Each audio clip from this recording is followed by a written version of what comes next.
another go-around of SDH John, hear you there. Pictures, always worth 1,000 words. Mine might be worth about 10.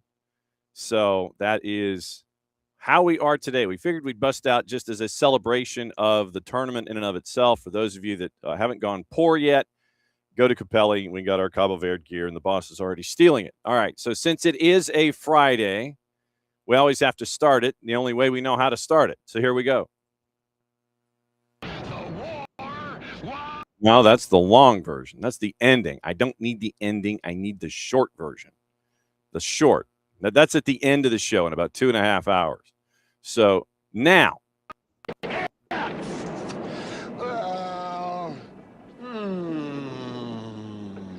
Come on, man.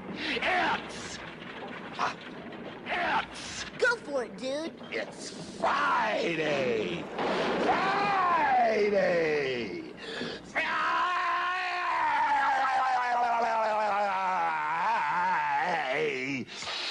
Day. Now we can start the show. John, hear you there. Thanks for dropping by as you always do. It's Friday. MLS is back. They'll take it from here. And if last night was an example, then we are in for a treat of a sprint between now and October, November. You had one game sadly pushed back until October, but obviously the health of everyone with the Canadian wildfires, you got to keep an eye on that. And it's been drifting, and I've been keeping an eye on the Big 55 this morning, where they've got live shots going on in New York City because of just how the smoke has drifted from the Canadian wildfires into the Midwest and the Northeast. So keep an eye on what's going on Sunday too. So because of that and the impact it was having on Chicago, and it was thick, the smoke in Chicago, it was pretty thick. So they've pushed the Vancouver-Chicago match back to October the 6th. So that'll create more schedule compression later on in the year. But you had 3 other matches last night. 2 of them had a lot of goals that made up for the first one. Our friend Jess Charman and Ian Joy were doing the first match at Stade Saputo with Montreal and Toronto, another go-round of Canadian Classique. It had no goals by 90 minutes. The other 2 did. We'll have highlights coming up here of those 2 matches from last night. We'll set you up for what's going to happen today. It is 2 matches. It is Atlanta United and it is Nashville SC. And it is also late night, El Tráfico. And so those are on a doubleheader from Big FOX. And we'll hear from Cooper Sanchez. Jason had a conversation with Cooper Sanchez, and we will hear a little bit of that.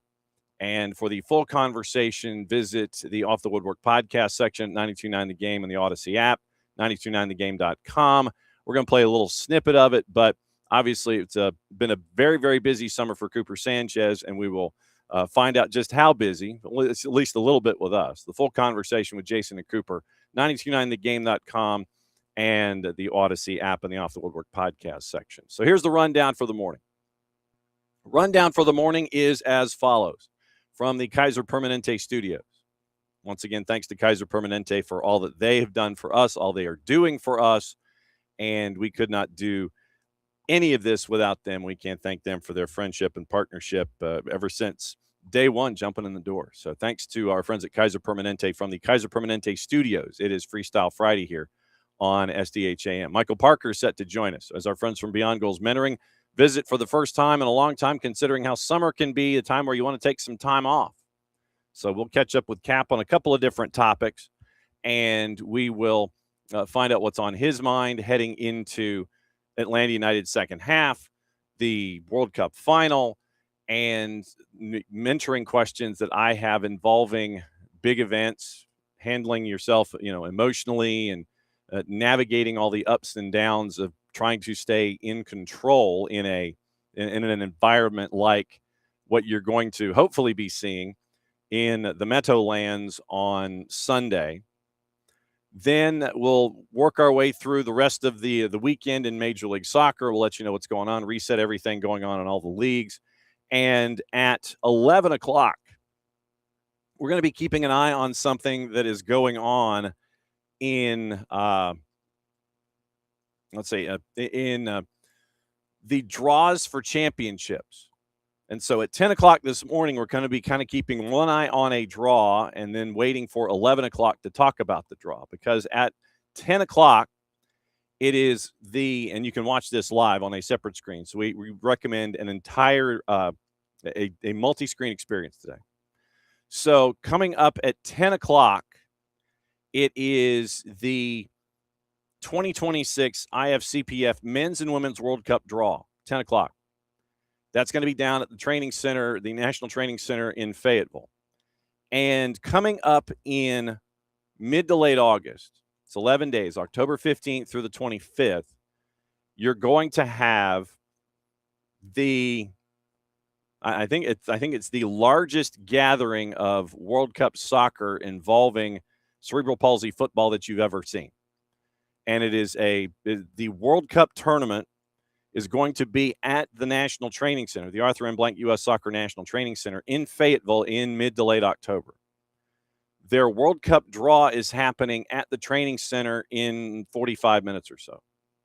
So we're going to be kind of keeping one eye on that, and then we're going to catch up with the CEO, not Mercedes Moné, but the CEO of the International Federation of Cerebral Palsy Football, Ashley Hammond. Ash Hammond is set to join us around 11 o'clock. So whenever the draw is completed, then have some time to catch their breath. Added time at 11 o'clock, we're going to be joined by Ash Hammond, the CEO of the IFCPF, to break down the draw, what it means, and what it's like to have a place like the Arthur M. Blank U.S. Soccer National Training Center to host this kind of a World Cup. Group stage matches, 20 teams, men's and women's World Cup. First time it's ever hosted in the United States. 12 men's sides, 8 women's sides, 56 matches. And the women's tournament is going to be the largest women's cerebral palsy football World Cup in history of the IFCPF. So we're going to talk about all of that stuff. Ash Hammond's going to join us around 11 o'clock, and we'll break down everything going on when it comes to the IFCPF and the World Cup draw, which is going to happen at 10 o'clock. Catch up with Ash Hammond, the CEO of the IFCPF, at 11, and we'll break it all down there. So that's kind of what we're keeping an eye on this morning, at least during the live part, and we'll have all the other stuff to talk about. We will have all of your facts and figures and fun involving the third and fourth place games, and there is something that for opening kickoff I will discuss involving third place games. But that is the rundown for the morning. That is the rundown for the morning. We're going to get you ready for the weekend in a bunch of different ways. NWSL is rolling along. MLS is back. They'll take it from here. You've got the IFCPF at 11 o'clock, and you've got this World Cup thing that's going on. There's a championship game. Like I said, I don't know if you've heard about it, but it's going to be happening on Sunday. And if you are anywhere near a watch party, I know Decatur is having a massive send-off for theirs. Indigo Girls are going to be attached to the last day. And I think we're catching up with the city of Decatur on the 28th. So in about 10 days, we're going to let them catch their breath a little bit, come back in 2 Tuesdays, and find out about the city of Decatur and what they've learned about hosting this kind of stuff and having, I want to say, close to 160,000 people by the time they're done have an event of this import and have 160,000 people come into your downtown area. So we're going to catch up with the city of Decatur in 2 Tuesdays. But find your watch parties. I know that South Downtown is going to be crowded. And wherever you go, wherever you watch, if you watch from home, watch from home. Invite friends. If you watch from a watch party that is organized by a city or a restaurant, go and enjoy that too. Like I said, we're going to be in South Downtown, and AST is going to be on after the match, I think from like 6 to 9 on your Sunday. And then we will have one more work week of working straight. SDH AM weekend will be up and running one more time this Saturday and Sunday, 9:05 Eastern, across the network. It'll be obviously shorter because we're only talking about 2 games and we're talking about 1 game, but we'll have obviously a lot of other things to talk about. So SDH AM weekend will be up and running on Saturday and Sunday as well. But once again, Saturday you got your third place match. Sunday you've got your championship for the world.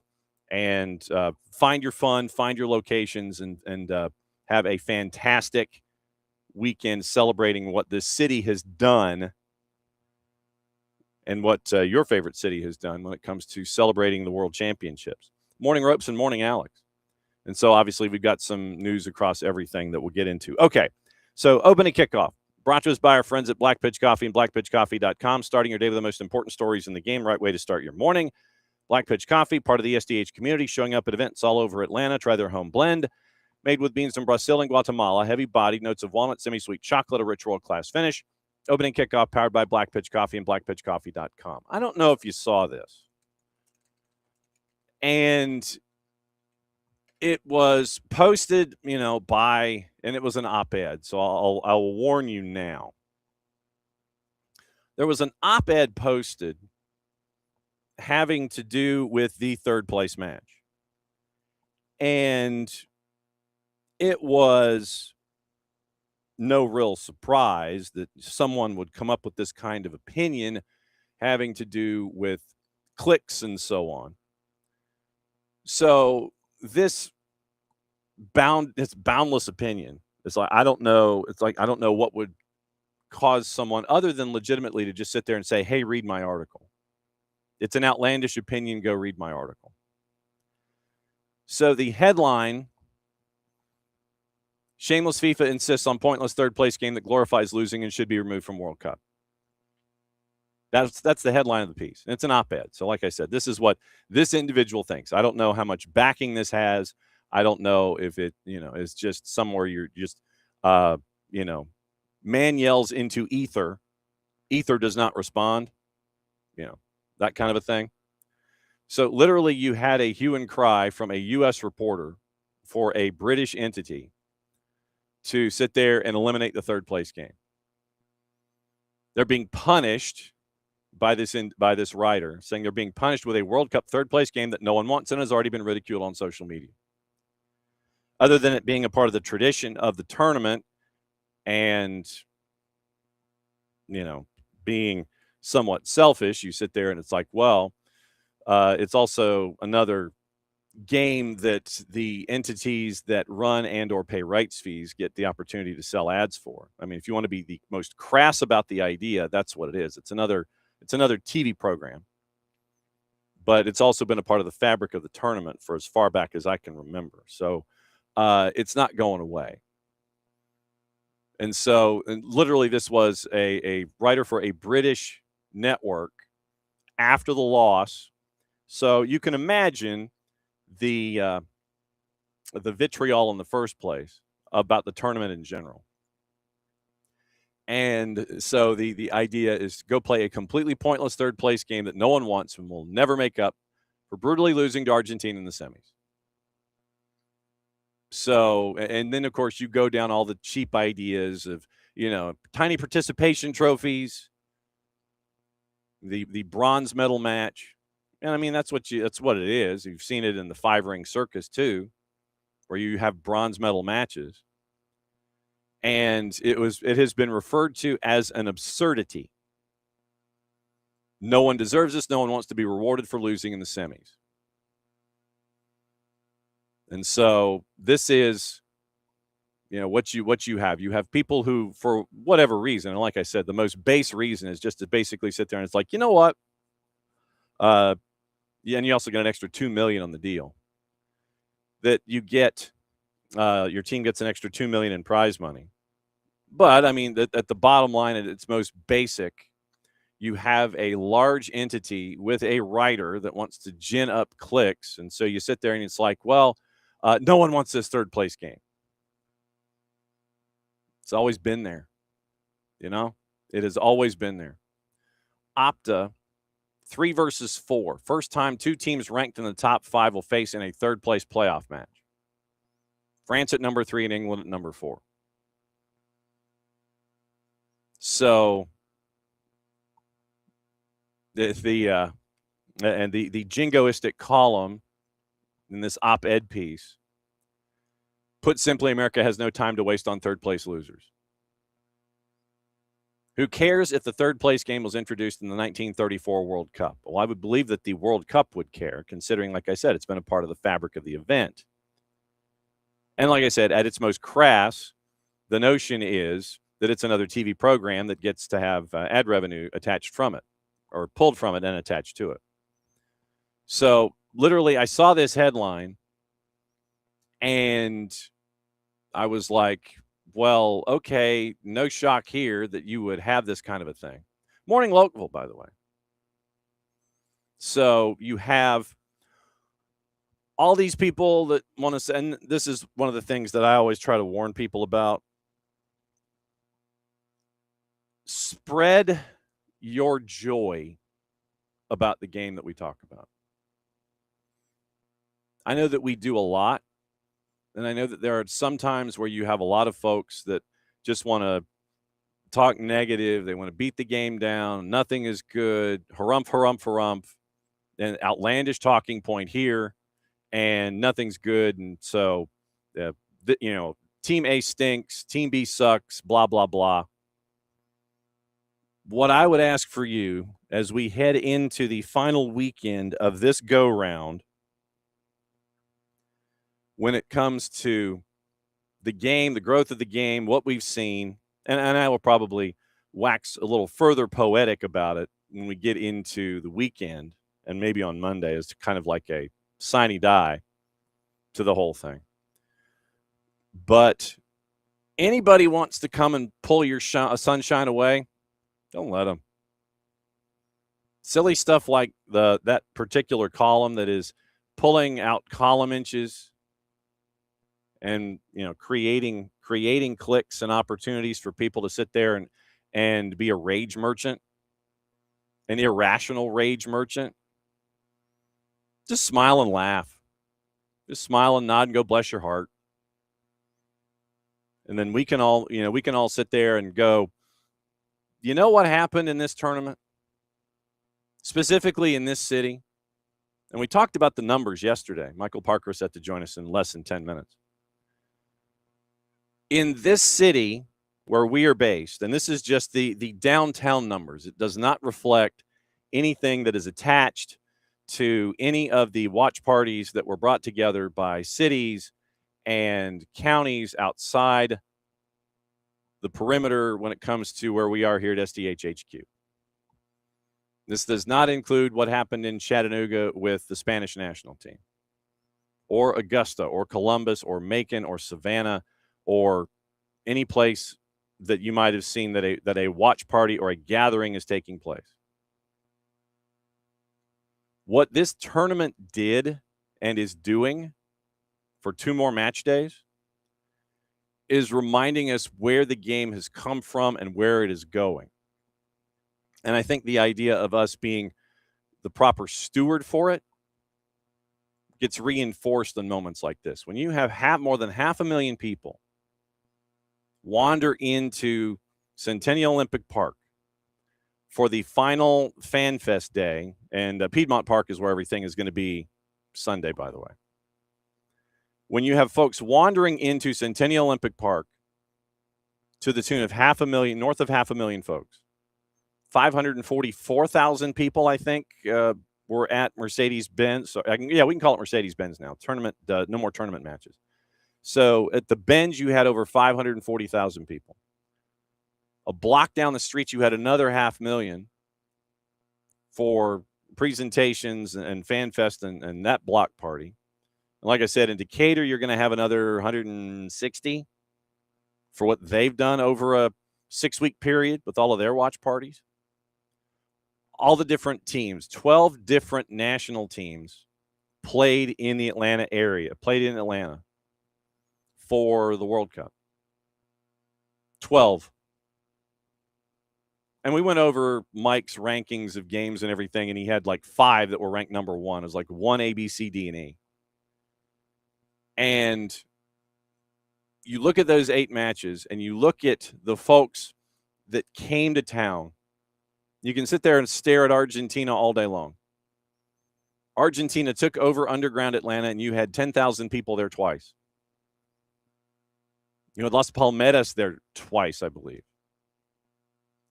The boss got hooked on Las Palmeras because of not knowing what cumbia music was and finding out about Las Palmeras and finding out about Argentina. And she was open to this from the absolute beginning. I wander over to her, and she's wondering what this music is, and I show her the Copa Sudamericana halftime. I think it was the halftime or the pregame. And when when you have that presentation and those kinds of reminders about how Argentina fans just wander up and down the street and it's gorgeous visuals, and it shows you what it means to them as a group and as a country. We got to see that twice. We got to see that with Spain more than once. We got to see that with DR Congo more than once. We got to see that with Haiti and Morocco and Czechia and Saudi Arabia and South Africa and Uzbekistan and all of these different places. And I know I left some out off the top of my head. But all of these different cultures, all of these different diaspora, all these different places on the grid where these teams are located, all coming here and turning the city into a party multiple times over for a 6-week period. So if today's the 17th, 47 days. If you go from June 1st, what's 47? 2 days away from 7 weeks. All of this stuff in one place.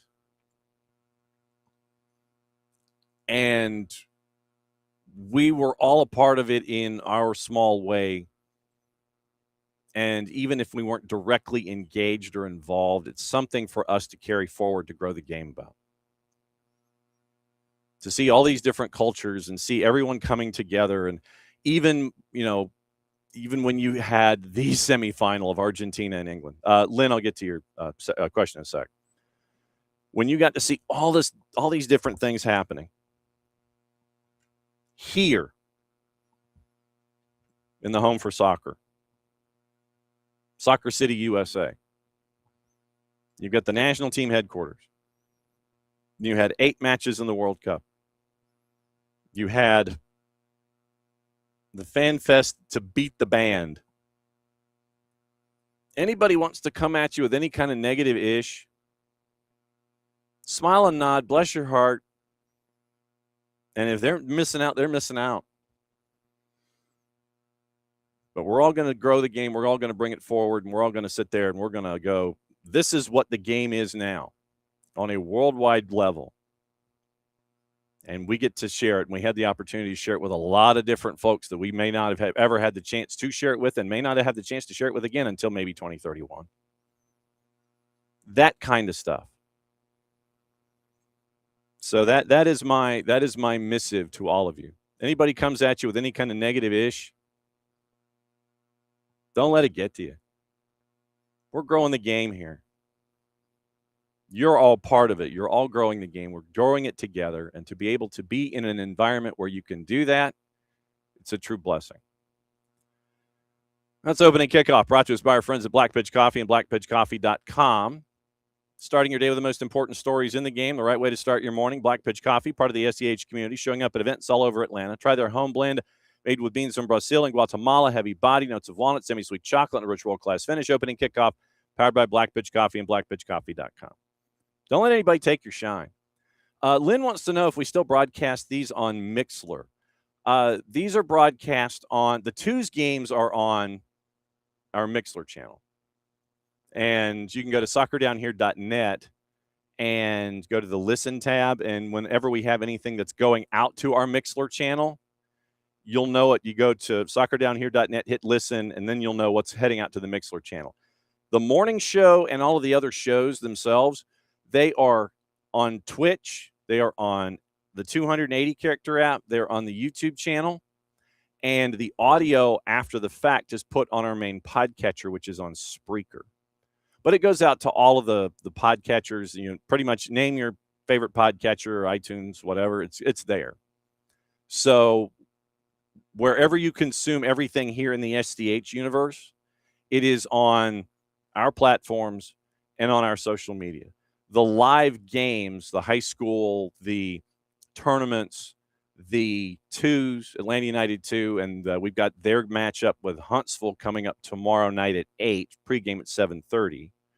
Those are on Mixler. So, Lynn, live games, that's what's on Mixler. Regardless of what it is a live game. It's on our Mixler. So that is on Mixler.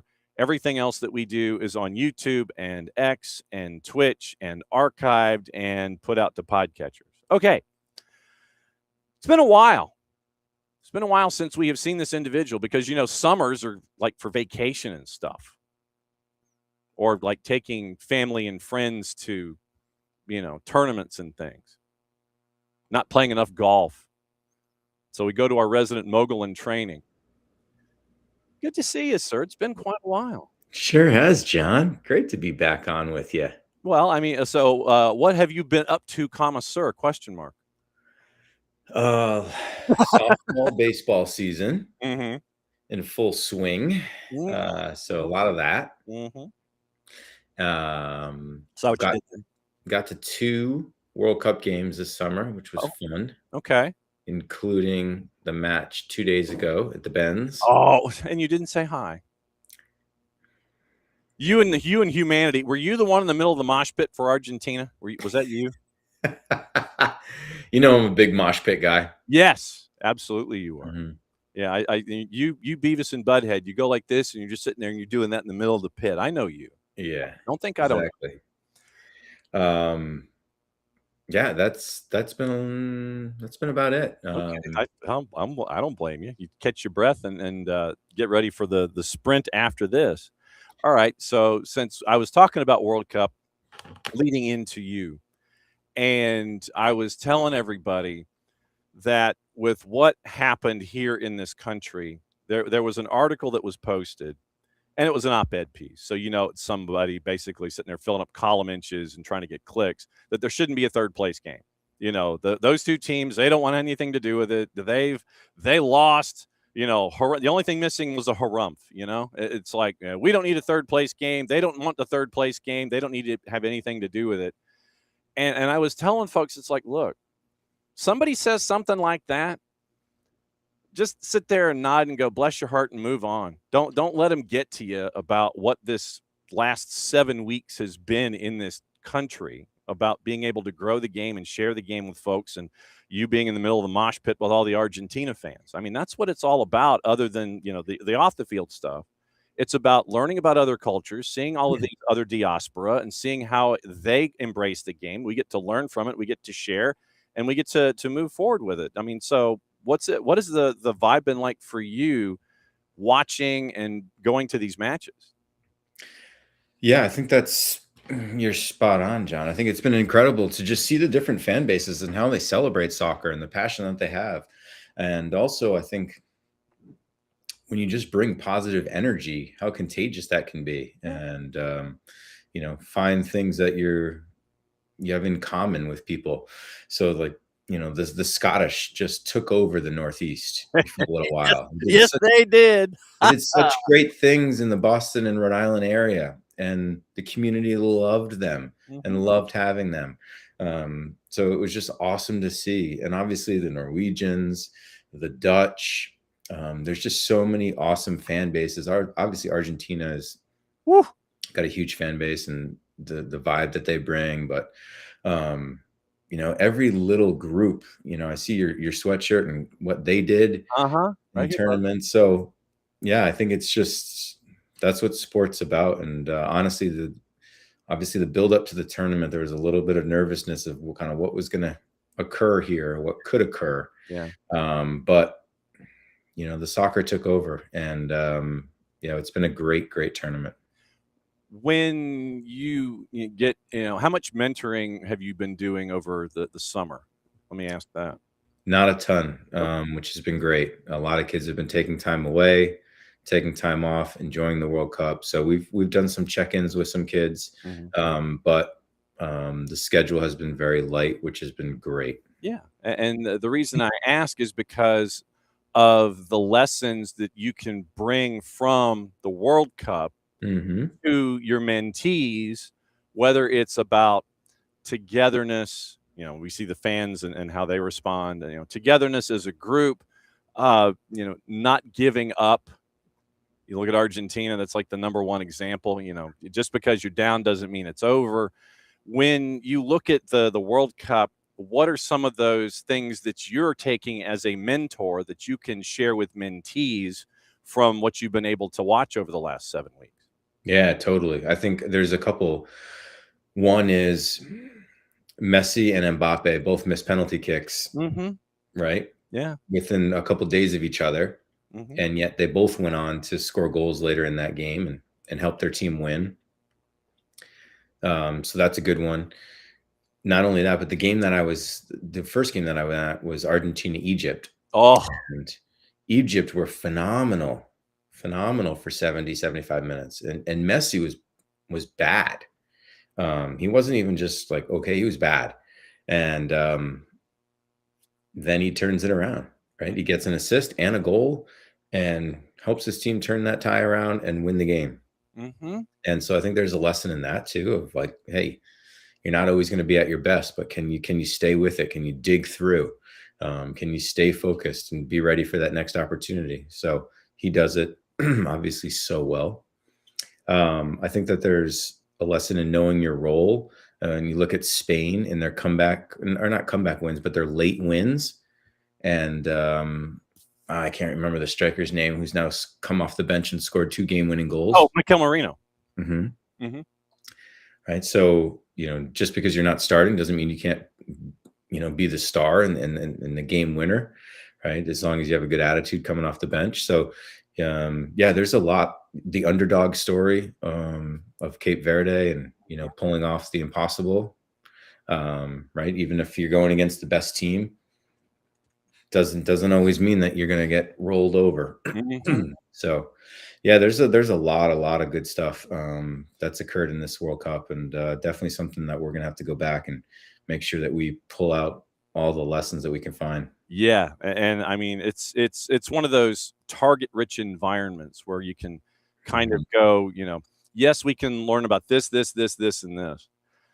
Was there anything in the tournament that reinforced what you and Greg have been discussing with mentees, that, I mean, other than the obvious stuff about comebacks and, sticking to plan, things like that? Was there anything that was underrated that you guys have been talking about, sitting there going, yeah, see, we've been talking about this too. And it's not just like a big billboardy kind of a thing. It's like something that might have been a little thing that was reinforced by what you guys have been addressing when it comes to talking to your mentees, like a below the radar kind of a message, whether it's about teamwork or even if how you're operating in the day to day because you're in that fishbowl, anything like that might have rubbed off in any way, or it's that reinforced what you guys have been talking about? That's a really good question, John. One thing I think that is probably a little bit underrated, and obviously it's been touched on, and the topic itself has been huge as far as the Balogun red card. But I think that we talk to our players about finding motivation and finding a why, and right, can you continue to find motivation to push yourself? And I think that even you think that these athletes at the World Cup are at their peak motivation, right? How could you not be motivated to play well in the World Cup? I think there's always an opportunity to find more motivation. And I think the Balogun red card provided even more motivation for Belgium against a Belgium team that was going to be tough to beat anyways. Yeah. But I do think it brought them together even more. And so, we definitely talk a lot about finding motivation and how do you get not comfortable and push yourself. And so I think that's a lesson for sure, that reinforces kind of, hey, we can always dig deeper and find more reasons to compete and want to win. How go ahead. No, I was just thinking, I was just trying to find other storylines similar to what you were saying. Well, I mean, how difficult is it to dig deeper? Since you mentioned digging deeper, how difficult is it to find that place that you didn't know that you had until you push yourself to find it? Does that make any sense? Yeah, I think a lot of people don't know it exists, and sometimes it takes an external factor to just get you there. And once you get there, then you know, okay, it's possible. Mhm. But sometimes it's uncomfortable trying to get there, right? You think that you're giving it all and finding your top level, but even the Bellingham Messi thing, Whew. right? Did that light a fire under Messi for Oh. him to play even better, Mm, right? mm. So that's in game where it's a semifinal. Of course, Messi's motivated to play well. He wants to win the World Cup, but did it light a little bit of an extra fire underneath him to push him to his absolute max? I mean, and when you see the ISOs come out of that conversation, and then you see you see Bellingham smiling, walking away, and then you see Messi sit there, and he's just like, Hmm. okay, it's like, yeah, all right, I see where you're coming from, and literally that was one of the largest examples of poking the bear recently that I've seen. It's like you know that someone's already there at 100%. And then all of a sudden it's like at 100 plus. You hit that extra gear and it's like, all right, fam, it's on. All right, I see where you're coming from. Hmm. That to me, that literally is like when you're growing up on July 4th and you go across the state line and you get the illegal fireworks and then you come back and you bring them to the house and then you're sitting there and it's like, well, hey, you know what, maybe if I held on to this Roman candle and lighted it and see what it does, maybe if I just put all of these fireworks in the middle of the driveway and just threw a match into all of it, then we'll see what happens. That seemed like that was what that was for me. That's like sitting there and it's like experimenting and then you just throw a match and then you don't know what the size of the explosion is going to be. I thought that Bellingham, while I know where he's coming from, considering he's confident as a young player, that's not really something you want to do. You don't want to set that kind of a fire in your driveway. And that's what I think kind of happened, at least with Messi. I agree. That's why exactly why I never really talked a lot of junk on the field. Don't need to motivate strikers more. It doesn't. I think there's more of a chance of that than you are of getting in their head. Yeah. The players at that level, there's very few I feel like you can get in their head and cause them to play worse. I think it's more going to backfire and cause them to play better. How many mentees have you come across? Have you converted from being woofers to reminding them to calm down? It's like what you're doing that all you're doing is you're getting that other side riled up. How many folks have you had to dial back and have them understand you don't necessarily want to do that? I know there's a line. And I know that you talk about that line, I'm sure, about sitting there, Mhm. being competitive in a conversation in a match, but that line you don't want to cross over that line to give that extra motivation. Is that something that you guys talk about a bit? I think I've only had one Yeah. who I've kind of tried to show him the other side of trash talking and like, the possible negative effects of it. But more so, I have to try and help mentees get that edge Mm. and get to that level of like even wanting to Huh. talk smack or go hard or that type of thing. Just towing that line, like you said, getting close to that line and having that alter ego out on the field. That's interesting that because when we were younger, I mean, we had our brashness. I find it interesting that you're having to sit there and say, look, it's okay to come this direction. Don't Mhm. go too far. But I thought that they would already be there either at the line or over the line. But you're telling your mentees to come to the line. It's okay to do that. That's interesting to me. Yeah, yeah, and I don't know if it's just who we work with. Because they're all No. level-headed individuals, and they wanna be with other level-headed individuals and understand what's going on. Yeah. I guess so. But yeah, no, that's definitely what I've seen more of. Huh. Yeah. I mean, because that's Hmm. always been a part of our DNA growing up in, in high school and whatever. It's always that smack talk out of whether it's on the basketball court or whatever. But that's interesting that the groups that you're with, the level-headed young athletes, the student athletes that you guys are dealing with, they're all level-headed. You got to bring them along a little bit. Yeah. Um, Well, and I think that, there's something to coaching too nowadays where it's always like, hey, you know, pass, pass, pass, pass, pass, sportsmanship, be a good teammate. And yes, of course, we say the same things, right? But there's also a point where you can get to where you have to use your emotions. yeah. Some of the, especially South American players that I've played with, their emotional engagement was one of their strengths, right? They use that for fire and passion out on the field, most often in a good way. Yes, sometimes not so much, but I think that we can learn a little bit from that and try and bring more of that out on the field. Um, but sometimes I think that we're a little bit afraid that it's going to lead to being a bad teammate or a bad making bad decisions out on the field and bad sportsmanship. But as long as you toe the line or at least get close to the line, you're okay. Okay. Um, and that's another part of it is knowing how, knowing the emotion of your opponent, because pushing their buttons and you being in control of your situation, it's like, okay, what's going to work for me here? How can I knock them off their game? Not, send it off the rails or anything, but can I do a little shoulder bump here? Can I do this? Can I do a little, an elbow?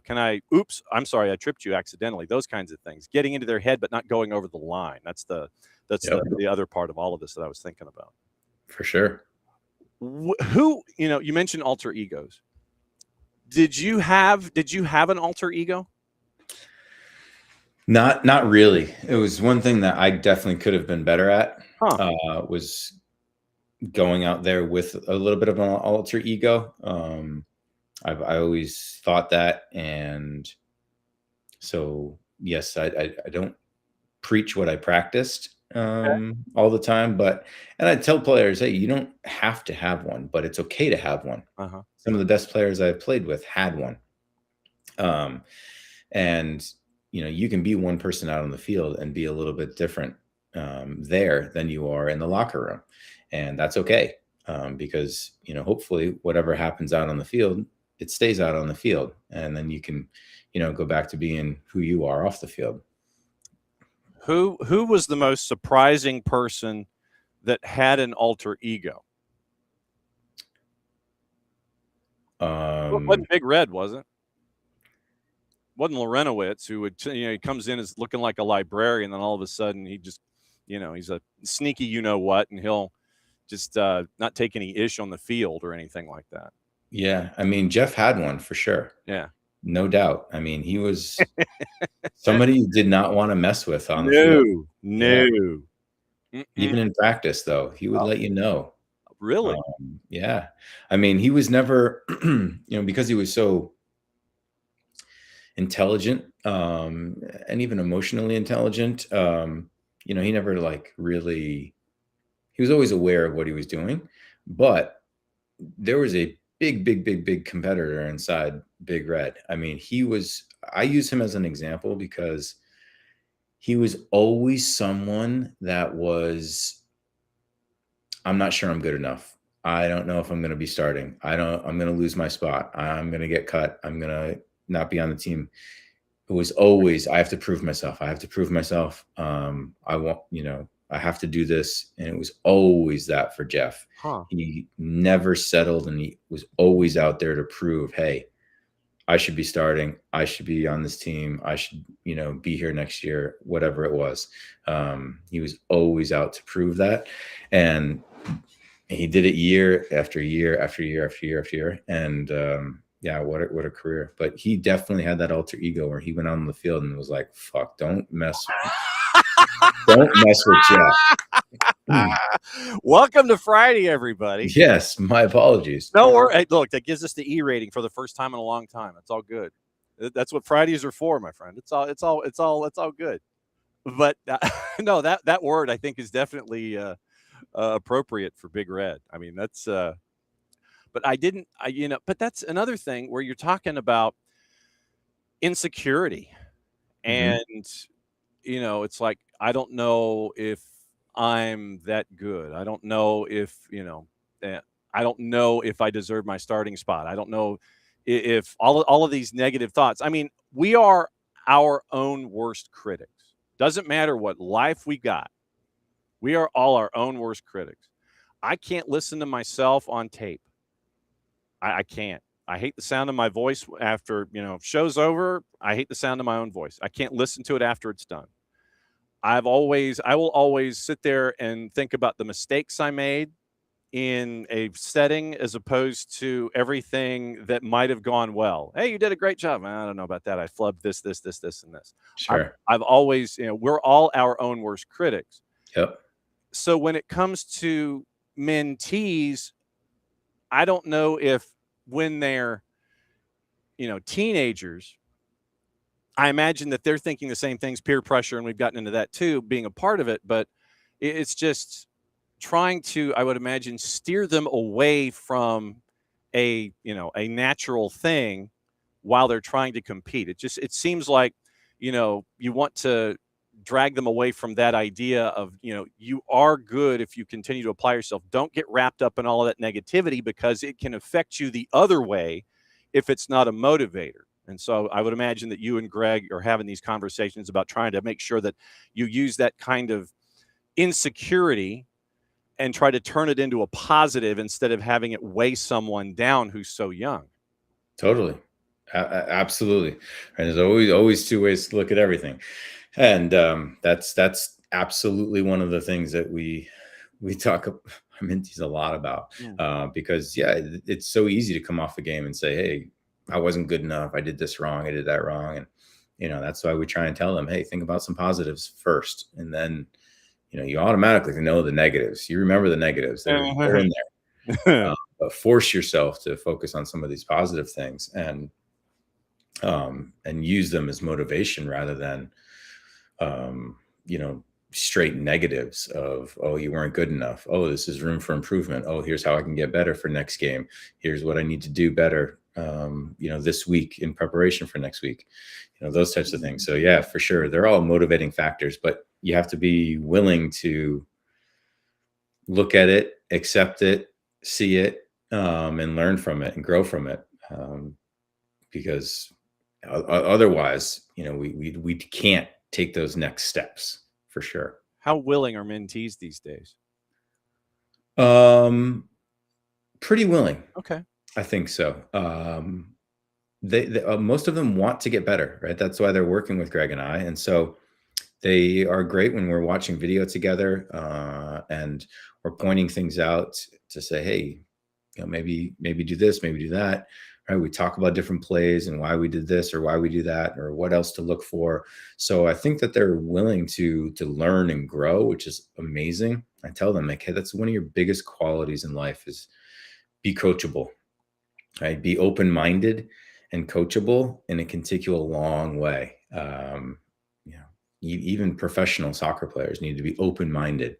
I've talked about this before when I joined Atlanta United and Tata was playing so much different than I had ever played before. And it was uncomfortable, right? And be open-minded to the concepts and what we're doing, right? And how do I have success within this system? But most of the mentees, I think, adapt really well to that. Okay. Since you mentioned it, I'll open the door. MLS is back. They'll take it from here. Yes. And they're in Atlanta's in Nashville tonight. And Nashville, with their Hydra, for lack of a better word, when it comes to Surridge and Hani Mukhtar and now Christian Espinoza, that's a tall order for a team that is instrumenting change. There are some players that are going to be coming in to help out at the back, but they're at the mercy of the lawyers and the governments at the moment, and it should be maybe a week or so before those new faces start coming in. But you're having the younger players that we've seen from their time from the academy. They're stepping up. Cooper Sanchez, who we're going to hear from in a bit, he's on the U20 roster. You're seeing Jay Fortune, Matt Edwards, Will Riley. All of these younger players that have come up through the academy helping out as a part of this process. It's a team in transition right now, but you get a fresh start in a very difficult environment where you might be a little shorthanded with injuries and such. What do you think about the second half of the season here for United? Yeah, it's a tough game to start for sure. But honestly, I think it's better for these younger players to play away. When you're at home, you've got this pressure of, a big crowd, and they're expecting you to be at the front and, dominate and, create opportunities. But when you're on the road, it's okay to sit back and absorb pressure and counterattack. And, if you have 30% possession, okay, if you can still be dangerous with that 30% possession. So, I'm going to turn it and look at a positive that, hey, maybe being on the road is helpful for these players. But also I think that Nashville are going to be the favorites in this game for sure. So no question. Hey, there's nothing to lose here. You can go out and dig deep. And like we talked about, Cape Verde and Egypt against Argentina. And, there's so many countless games in the World Cup where you look at it and you're like, wow, that team almost pulled it off, or they pulled it off, or they drew, or whatever. And it's like, yeah. DR Congo against Argentina, where they were trading haymakers and all this. You've got so tonight, to answer your question, yes, Nashville is a prohibitive favorite, and they are at a minus 190 in the juice boxes. So that they are a prohibitive type favorites. I believe, as I sit here and scan for the games in the midweek also, because they have their preliminary juice boxes out. That is the largest favorite on the board, and Nashville is also the largest home favorite on the board in the midweek when Montreal goes and plays there at Geodis. So that is, yes. So they are a large favorite, but understandably so with what they're able to do on offense, especially. But I do think that the bigger picture for the second half, I think that Atlanta United are obviously making some changes and want to give it a go. So it hasn't been good, no doubt. But this is a team that can still make the playoffs and can still get there and do something in the playoffs. I still think that there's more moves to come. Yeah, they are. So I think everything's still there to play for. And I think that the pressure should still be on them to, hey, this is a playoff team. Let's not settle that the season's not over. Right. That's what I'm saying. Yep. Looking at the numbers to get into the playoffs, literally you're 8 points out of a playoff spot. So it's 4 wins. I mean, you probably are going to have to average 2 points a match between now and the end of the year, but you've also got a match in hand. So if you take care of that match in hand wherever, that puts you 5 points out of a playoff spot. So, I mean, that's navigable if you take care of business with that match in hand. All right. So now that Deacon has been staring at you, wondering when you're going to stop talking, what is going on at Beyond Goals Mentoring now that we're kind of getting back into school? What's the latest with BGM? Yeah, quiet summer, which has been really nice. Greg's been traveling here, there, and everywhere with his boys. So I've got a camp here in Columbus with Darlington Nagby and Jonathan Mensah. So we're doing a captain's camp where we're talking about leadership stuff as well as on the field working with kids. So I'm excited about that. You're going to get Darlington to actually say more than 3 words in a sentence? Yes, I will. Good. 100%. Excellent. Yes. I think he's got a birthday coming up this week. This weekend. Yeah. What do you get the man that says nothing? A GIF. Not a gift. Send him a GIF. Get him like the Bryan Cranston mic drop GIF or something. Yes. Like, yes, here, use that and see what you think I'm trying to mean by all this kind of stuff. As always, my friend, it's great to see you. Great to catch up with you and pick your brain about anything and everything going on in and around the planet. Who's going to win on Sunday?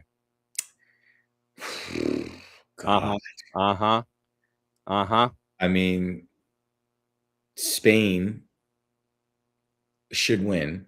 Sure. But Should. Argentina just refused to lose. Yep. They just refused to lose. Mm-hmm.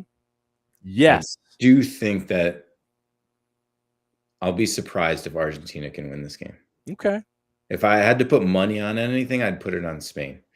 But you want to put just somebody else? Count those Argentines out. No. And I want the pictures of you in that mosh pit over here at Mercedes-Benz. Like I said, as always, my friend, it's great to see you. We'll catch up soon, and enjoy the rest of your weekend, and we'll catch up with you before you know it. Sounds good. See you, John. There goes Parky. Got us our E rating for the Friday. That's $1 in the jar. Nicely done by Parky. All right, so here's the MLS section of the program.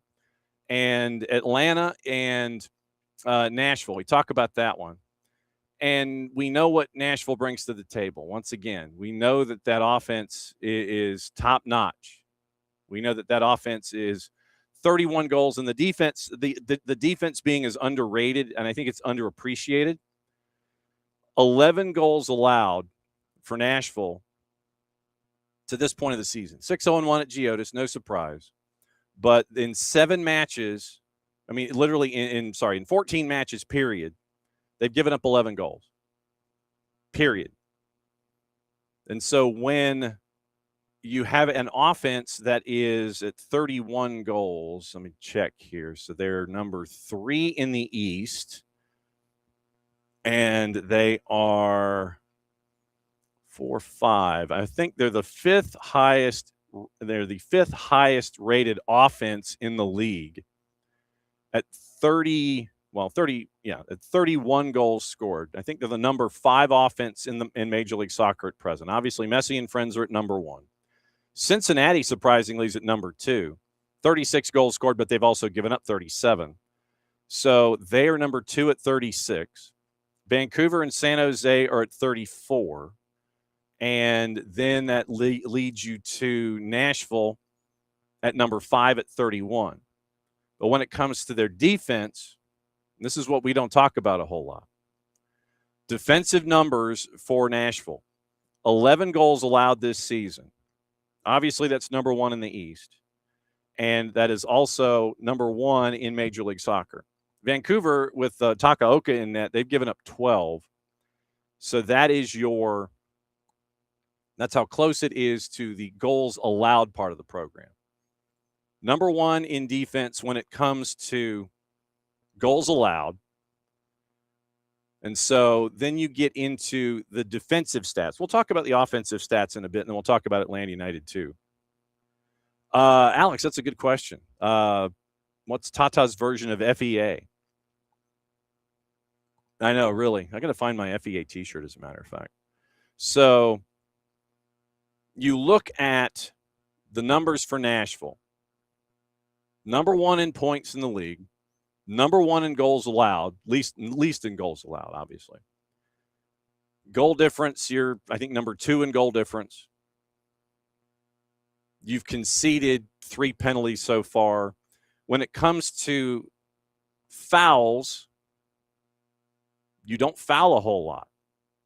Literally, you are middle of the pack when it comes to fouls. So you don't foul a whole lot. 2, 4, 6, 8, 10. Of course, everything slides on me here. 2, 4, 6, 8, 10, 12, 14, 16, 18, 20, 22. You're 22nd in fouls committed. And you are fairly commensurate when it comes to, so 30, 20, 20. You're 25th in cards. So basically, you're 25th in yellow cards with 26. And you are 22nd in fouls called on you as a defense. So then when you get into Nashville and the defensive numbers, once again, so you look at shots against. Nashville is way down there. They don't give up a lot of shots. They are next to last in the league in shots allowed. Next to last in the league in shots allowed. 30 teams, they are 29th in shots allowed. So they don't give up a whole lot of shots. They average giving up 5 shots a game. 5. So it's well, actually it's less. It's better than that, because so shots against, 55 shots in X number of matches. So hang on just a second. So I'm getting my math done. It's like, and I'm sorry, DR Congo, I don't think was a part of what we've seen. So, all right. So Nashville, 14 matches, 55 shots. So that is 4.5 shots a match. Well, actually 4 is 56. So they give up 4 shots a match. 4 shots a match. Morning, Jordan. And tonight, with a team that doesn't foul a lot on average, a team that doesn't get a lot of cards on average, and a team that doesn't allow a lot of shots, this is going to be the challenge for Atlanta United. And Jason and the Hoff talked about this in their pregame thought patterns. And it is trying to make sure that you can't, Nashville doesn't want to create any lanes for you to shoot. So for Atlanta, conversely, you're going to want to spread things out. You're going to want to make things go sideways to create gaps so you can have folks who can create cut inside. So that's what you're looking at for, at least from a surface standpoint. Nashville gives up 4 shots a game, haven't given up a lot of goals, less than a goal a match, and they don't foul. They don't foul a whole lot, and they don't get carded a whole lot. So the key for Atlanta, like we saw in the matchup in the friendly against Sporting Kansas City, spacing. Don't turn this into bumper cars, because in confined space, that should benefit Nashville in not allowing any shots to be taken, or if there are shots taken, then you end up with blocked shots. And so Lynn is asking about the attack and what we'll look at with the younger players. And we'll hear from Cooper Sanchez in a bit. So spacing, have Nashville work for it from sideline to sideline to create opportunities for your offensive players with pace to cut inside, to be able to take advantage of the lanes that you create by being wide. Don't have folks in the same amount of space bumping into each other, because all that does is benefit Nashville and their tight defensive structure anyway. And we'll go over the last starting lineup that Nashville had just to give you a reference point coming up here in a bit. So you look at all of these defensive numbers from Nashville, only giving up 4 shots a match. Saves percentage, that's not correct. It's like Atlanta, 194.4. I don't quite think that's close. But when it comes to clearances, Nashville's kind of middle of the pack, maybe lower half. 99 clearances in 14 matches. So you're looking at, say, 7 clearances per match. Mention the number of fouls that they've not really committed. And once again, fouls, they're actually below Atlanta in number of fouls that they've committed. They average 14 into 156. So that's what, 11 fouls a match, 4 shots allowed, just to give you an idea. And Atlanta doesn't foul a whole lot either. So you may not see a whole lot of fouls. We'll get into the ref crewing and we'll let you know what it looks like for calling a match like this. So we'll get into who's in the middle and what it looks like when it comes to what to expect in the matchup tonight. So That's what you're looking at defensively from Nashville. So Nashville, once again, like I said, they're locked down defensively. They play it tightly, and they are just insane with what B.J. Callahan and that crew has been able to give you this season when it comes to Nashville SC. Now, let's get into the lineup that they had last time. And like I said, we're also talking 54 days ago, but it gives us a way to stare at what Nashville brings to the table in a lineup sense. So last time out, they're on a 3-game win streak. They beat NYC 2-1. They beat LA 3-2. Shut out the Revs 3-0. So last time out against NYC, your lineup was Espinoza, Mukhtar, and Warren Madrigal up top. And so this is, once again, you're getting ready for World Cup and things like that. But it also speaks to the depth that they have on their roster.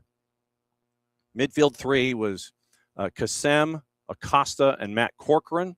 Your back 4, Lovitz, Waleji, Palacios, and Reed Baker-Whiting, which was a sneaky good pickup for them in this season. And so then obviously your subs, and boy, did you have you had a short bench last time that you played NYC, or last time that you were out. Surge, Muil, Burnett, Bauer, Joe Willis, your backup keeper, Jack Marr, Jordan Knight, Shaq Muhammad, Wubens Pasias. That was your roster last time out against NYC. So then we go back to the matchup against LAFC, which is probably a better indicator. Hani Mukhtar had the hat trick, and this goes back to May 17th. So the lineup then against LAFC, Mukhtar had the hat trick, Martinez and Bouanga scored, and it was 3-2 your final. So your lineup then, once again without Sam Surridge, Espinoza, Mukhtar, Madrigal up top, CupAM, Acosta, Corcoran, Baker-Whiting, Palacios, Waleji, and Lovitz. Once again, coming off the bench, Muil, Pasias, Bauer, Muhammad. Your bench that wasn't used, Brunette, Williams, Jordan Knight, Jack Mayer, and Joe Willis. So then we'll go back another match, and this is how they're navigating without Sam Surridge. When they shut out the Revs 3-0, this was back on May the 13th, schedule compression and all that stuff. So lineup then, you had Madrigal and Mukhtar up top. It was listed as a 4-4-2. Backline, Baker-Whiting, Waleji, Palacios, and Andy Nahart right back. CupAM, Corcoran playing more in a midfield position.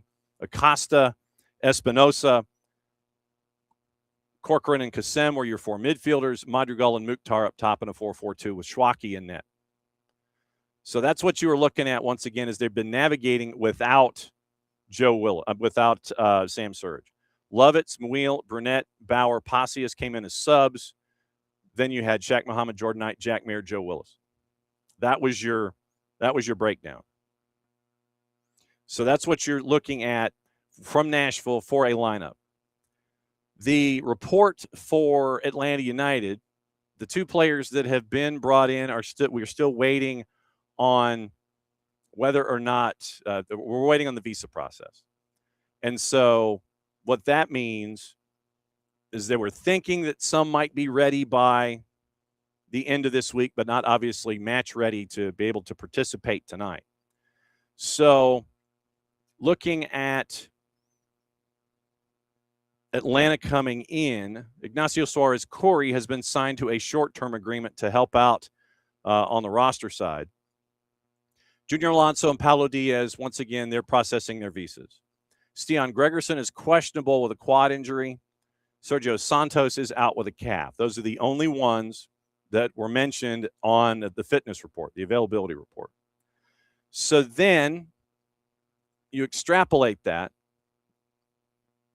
and you're looking at the back, and we talked about this yesterday. What does it look like at the back? Does it mean you're probably in a perfect world are going to have a combination of, if you stick to the 4-2-3-1, but if they have two attackers, you're probably going to have your 6 drift back and be in a back 5 at times.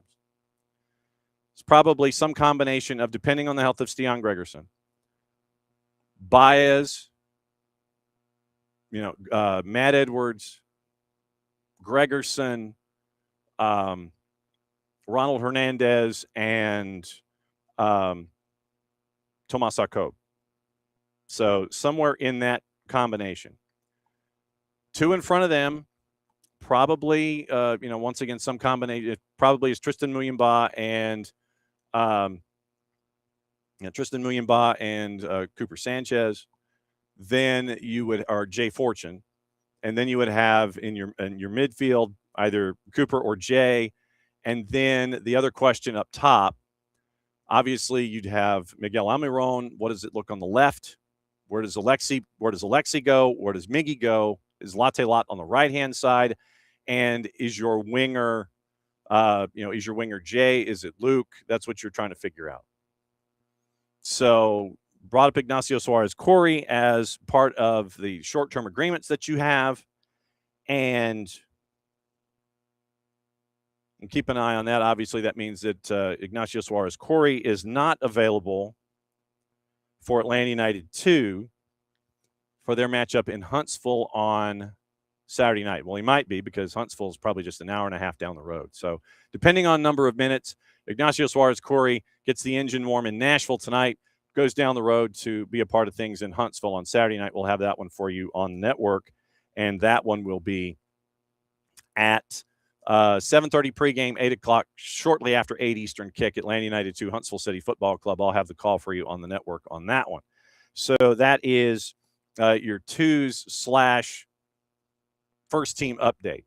So, Lynn, what we're seeing from Cooper and Jay, and we're going to play that interview, so this gives me a chance to play this.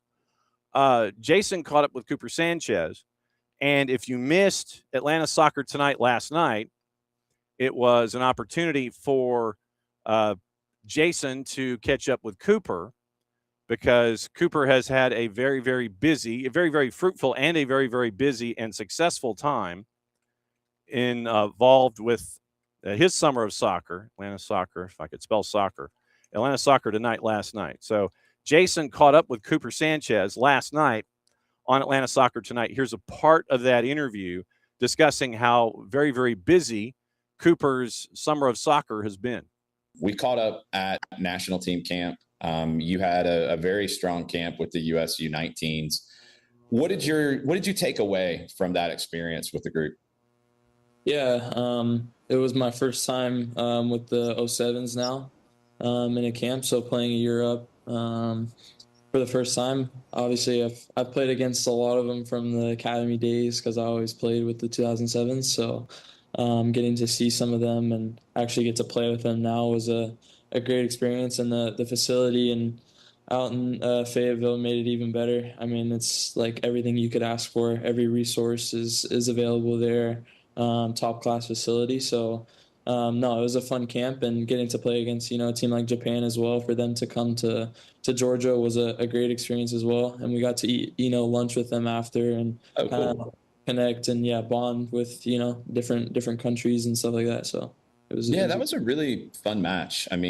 Japanese football is so fascinating to me in the way that they play, and it seems like the way that you play, and in our conversations, the way you see the game, you would bond on the field with Japanese players pretty well. Yeah, I agree. I'd say they're very technical, very smart players. They know when to move. They're always looking at each other, kind of in like correspondent. Like even our coach Gonzalo was saying, it's like almost like a ballerina set. Like they're always looking at each other, moving off of each other, and yeah, they're very, very smart and technical players. And I've played against them I think 3 times now, and it's been the kind of the same play style every time. They want to have the ball, they want to play, and they're not afraid to do that. So yeah, I would agree. I think I would bond with them. We've had this conversation about Atlanta United, and I think it's something that I've talked about a lot this summer with the U.S. men's national team, and a play style and a consistent style of play and something that you can replicate. Do you feel like with what you're seeing in national team camps and what you saw from the senior team in the World Cup that the U.S. is getting closer to that kind of play style that is consistent across all levels? Yeah, I would say definitely since Pochettino took over, there's been kind of a change in, from the men's team down to, our teams, in terms of, always wanting to have the ball, wanting to, be on the front foot, like be the protagonist, and then without the ball, like being relentless, like always pressing, always wanting to get the ball back, things like that. And I think it's trickled down to, us, and you can see it in the way we played against Japan and as well as the men's team during the World Cup. And there you go with Cooper Sanchez. More of the interview over at 92.9 The Game and the Odyssey app. Go to 929thegame.com and you can check out the podcast section. Go to 929thegame.com, click podcast, go to Off the Woodwork, and the Atlanta Soccer Tonight episodes are all there. And so sometimes if it's a late night ending, it might take a little bit longer in the day to get the interview up and running, but nevertheless, it is there for you.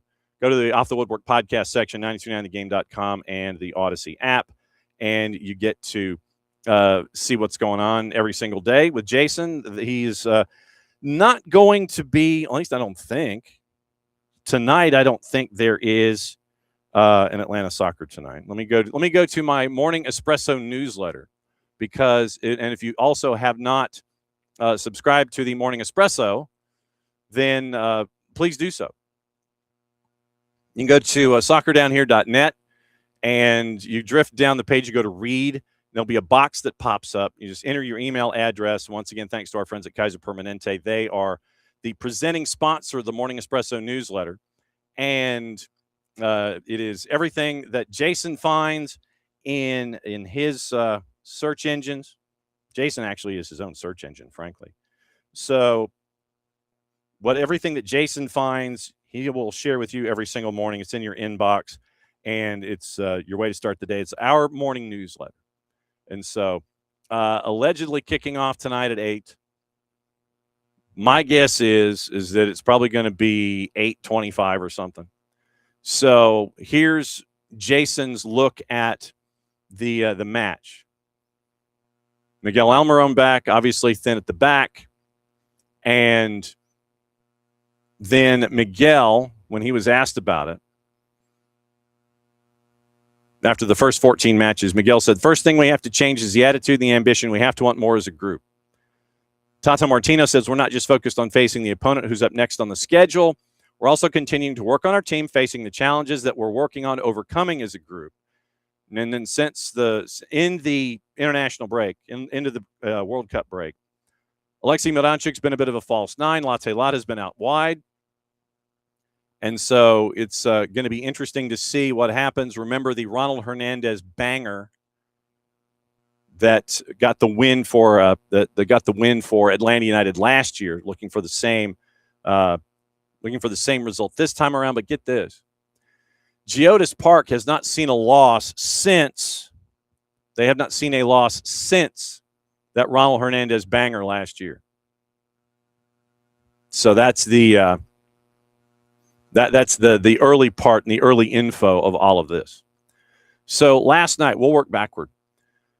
Last night in Major League Soccer, it was a long night in Seattle. We talked about it with Nico Moreno yesterday. And they were going to have issues with injuries. We'll go over the starting lineup in just a bit, but it was a long night. It was a long night for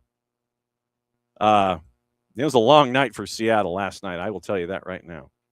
And here, so to prove it to you, here are your highlights from last night, and it's all very one-sided. It is all very one-sided, considering what went down last night in Seattle. We can call it Lumen now. But it was a very, very busy night for Portland in a good way. It was a very, very busy night for the home team in Seattle in a bad way. Callum and Kalen on the call, courtesy of our friends at Apple TV. And yes, the highlights are just as one-sided. You need characters like that on nights like tonight where you'll have the manager. Responsibility needs to come from within the team, and Shara has the experience. Flurry of Timbers manoeuvring forward, and Kelsey has scored. Well, Jack Cassidy said he wouldn't expect today to be perfect, but that's a pretty perfect opening 18 minutes for Portland Timbers.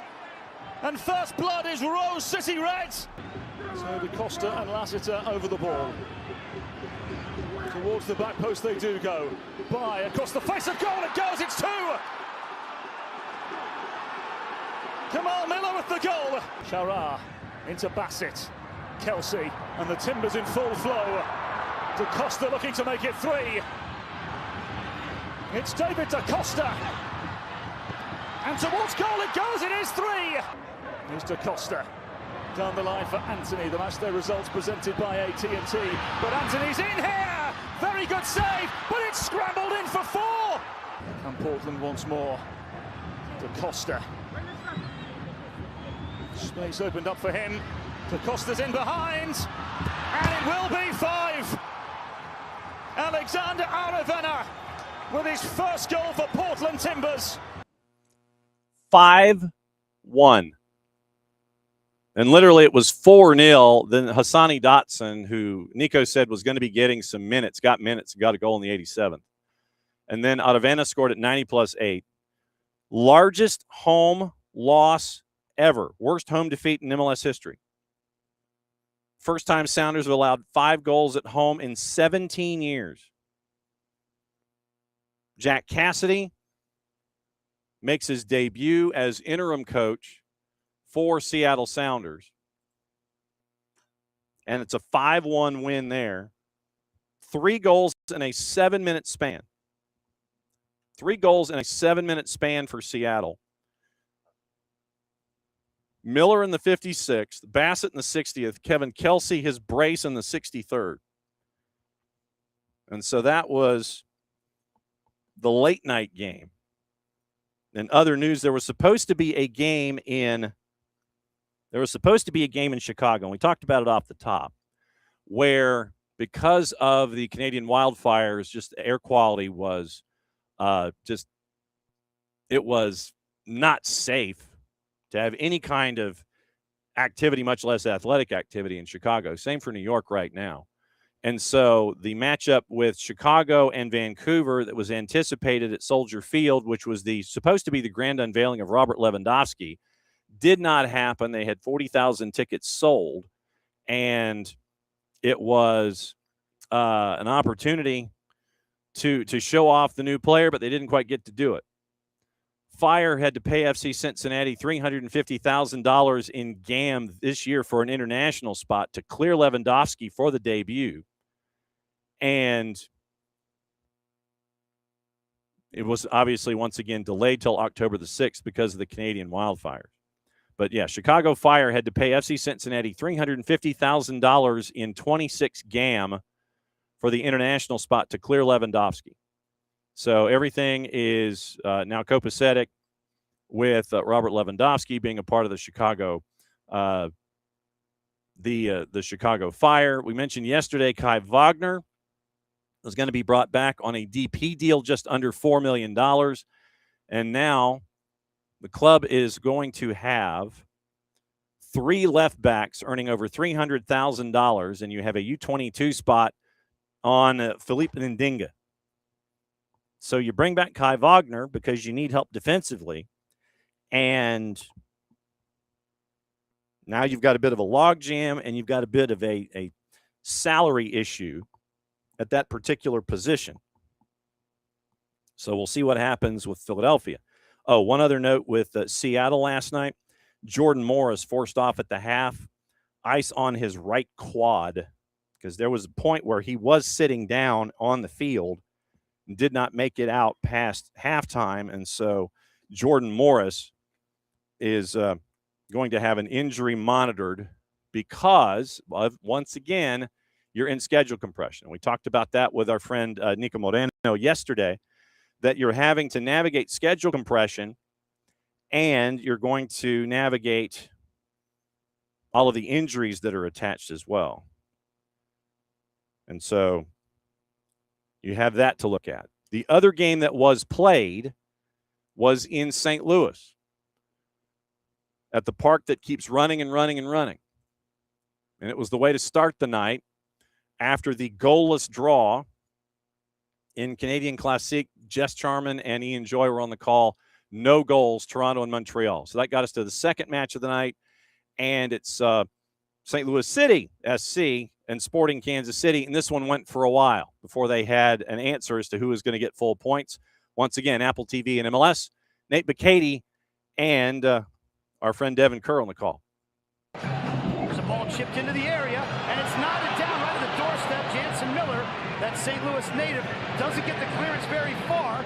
Back into the area. Cleveland punches. It falls to Song Bin, who turns it home. Now, is there a whistle? Cleveland's claiming he was fouled. St. Louis have a goal. Song Bin. Giveaway by James, and here comes Betcher. He's driving forward. He finds Hartle. Hartle takes a touch and puts it through the legs of the keeper and in. He's got decent enough speed, and that's why he's so flexible in nature where he can play. Uh-oh, here's a giveaway. It's Joveljic. Joveljic makes no mistake about it. Calamity at the back for St. Louis. Joveljic, the grateful recipient, and we are all level, 2 apiece. After review, number 23 handles the ball in the penalty area. Final decisions appeal. Ethan Bartlow had just subbed into the game. Leuven versus Cleveland in a rivalry match to try to put St. Louis back in front. Leuven, bottom corner, 3-2 St. Louis. And that would be your final 3-2 in that matchup with St. Louis City and Sporting Kansas City. Goals once again. 28, Zhang in the 28th, Marcel Hartel Holiday in the 36th. Capita, and if you haven't seen it, it's probably going to be goal of the week consideration. 2-1 at the break. Joveljic scores on a turnover inside the 18 or just outside the 18. 76 minutes tied at 2. Then Edward Lewin from the spot in the 86, 3-2 your final. And St. Louis City gets the win at home at Energizer Park. Alan Chapman was in the middle for that one. So now that gets us to the matchups tonight and said crews that are going to be attached to this game. So let's go to our pro and find out who is in the middle for this matchup. And let's see, pro referees. So let's see if we have, if we could spell pro referees, I think we'd be doing all right. So pro referees in this matchup. So let's see if we have everyone who is lined up and ready to go. They only posted the matchups from yesterday. So here's what we're going to do. When we don't have them there, shoot. All right, so I'm trying to remember the website. Hello, John. Website. That's where we go. ProReferees.com. And you get the layout of, let's see. So, all right. So now we have the 3 groups for the Men's World Cup in the IFCFP. And so we will we'll have that discussion coming up here at the top of the hour. All right, so MLS assignments, match day 16. Okay, so the 2 matchups tonight, Philip Dujic is in the middle. However, Philip Dujic in the middle, Cameron Blanchard, Jeff Schwartzel are your ARs. Lorenzo Hernandez is your 4th. Eunice Maracci and Tom Supple are upstairs. We'll look at Philip Dujic's numbers in a bit.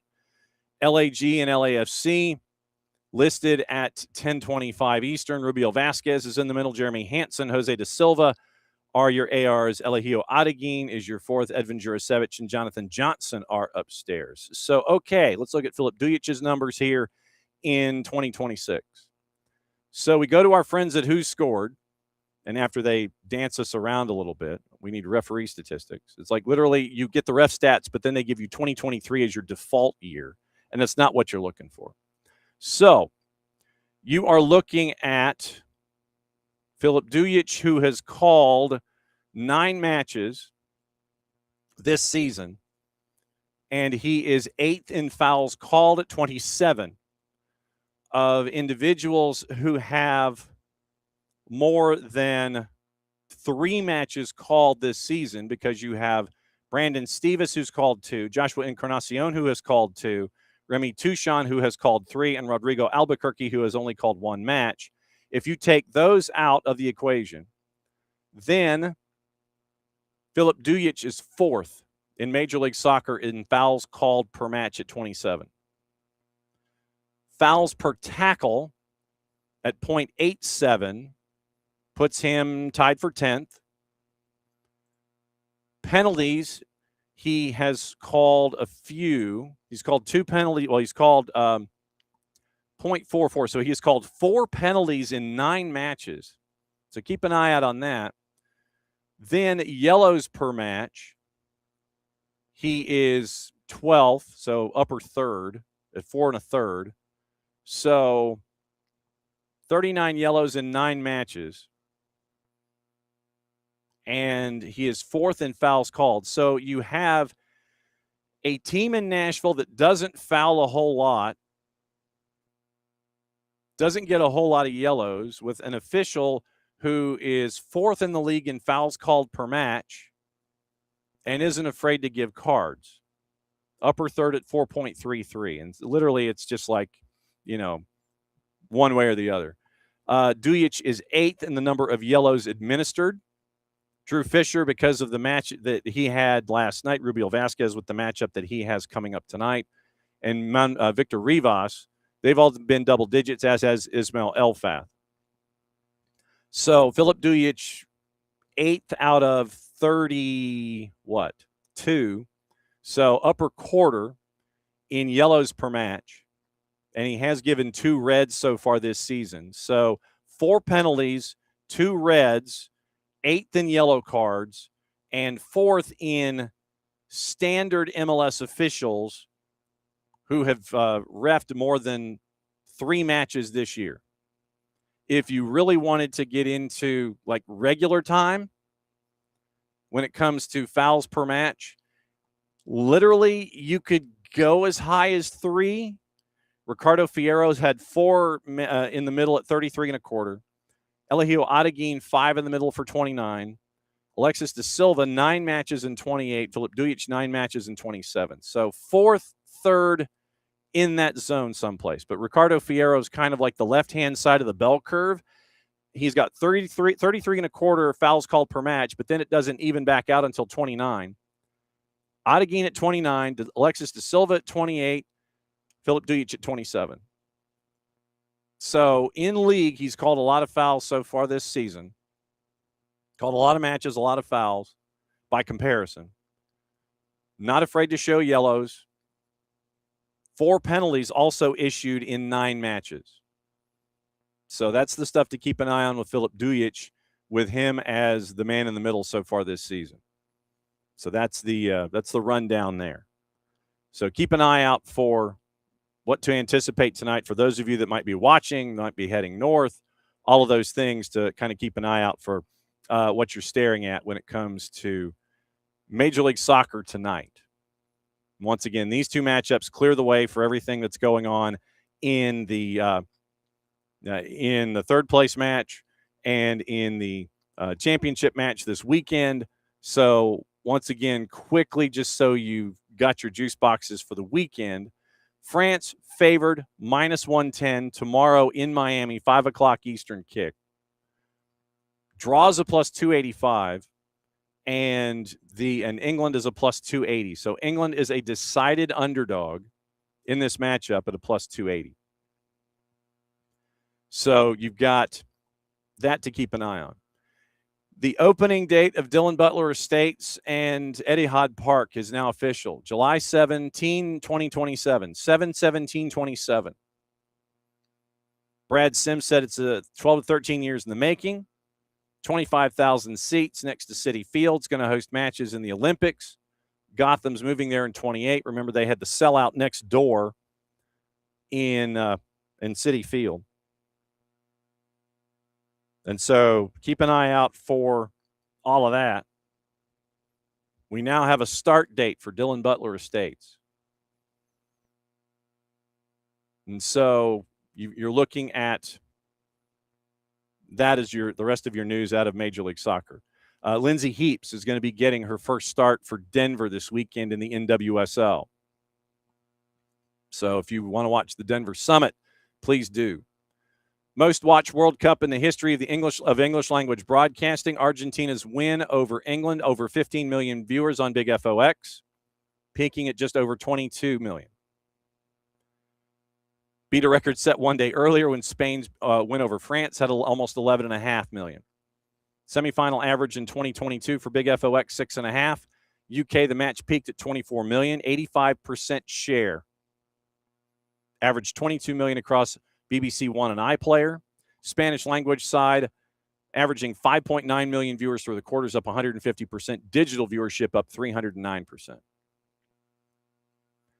FIFA selected Slovenian referee Slavko Vincic to officiate the final after working Brazil, Morocco, Algeria, Jordan, and Mexico and Ecuador in the round of 32. Bastian Dankert is going to serve as VAR. The number 10 shirt Pele wore in the 1958 World Cup final sold at Sotheby's for just under $5 million. Most ever paid for a piece of Pele memorabilia. Second most expensive match-worn shirt ever. $9.3 million for the Hand of God shirt with Maradona back in 22. Brad Sims also said yesterday when he was announcing the beginning of Dylan Butler Estates, they're not chasing Pulisic. They're interested. AC Milan has given no indication they'll sell. Pulisic is under contract through June of 27. Like I said, we had mentioned the Cody Baker transfer to New England yesterday. You can go back and listen to that conversation with our friend Nico Moreno from Pulso Sports. Detroit City, Ronan Capital Partners founder Jay Farner is investing the most so far in the $150 million, 15,000-seater that is going to be their new place of stadium. The $200 million mixed-use development center opening ahead of the 28 USL Championship season. Remember, that is on the grounds of a long-since abandoned hospital complex right off the interstate. So here's the rundown of what to pay attention to. Once again tonight, 7 o'clock, Abe and Maddie, 92.9 The Game in the Odyssey app, setting the table, 8:25 kick for Atlanta United and Nashville SC with Mike and Jason. Abe and Maddie after for the full-time report. Sunday at 6, Atlanta Soccer tonight from the Brew House in Soto. Match playing across Soto's venues and out in the park at Founders Green. And if you missed it, Jason caught up with Tom Hindle from Goal to talk about the last 60 years. It's been very, very cool. So if you have a couple of minutes, then I would suggest going and reading that Goal piece, goal.com, and you can catch up with Jason being interviewed by Tom Hindle. Now, other news, notes, gossip, innuendo, what to watch, where to watch it, how to watch it, as always brought to us by our friends at Fanatis, fntz.co/soccer down here. That link is important. Helps us out, helps them out, helps you out. Getting you places that you might not have had access before when it comes to streaming everything in and around this here planet of ours. When you get into Fanatis, you get Teisei and their coverage out of Argentina. Liga 1 Max Pro out of Peru. You get Teisei's coverage of the Copa Argentina. You also get their coverage of TVV out of Venezuela as an add-on. But if you have the Spanish-speaking package on a certain cable system, it's already there. CDO Plus out of Chile, and all the BNs. And I mean all the BNs. Ties to Tigo Sports and CATV. A lot of the A and B divisions that you might not necessarily have had access to in the past. Last night was also the beginning of the Clausura. for Liga MX. If you missed John Arnold's preview of that, go and follow and like and become a part of his Get CONCACAF family. Had a big rundown on social media about what you might be missing this weekend.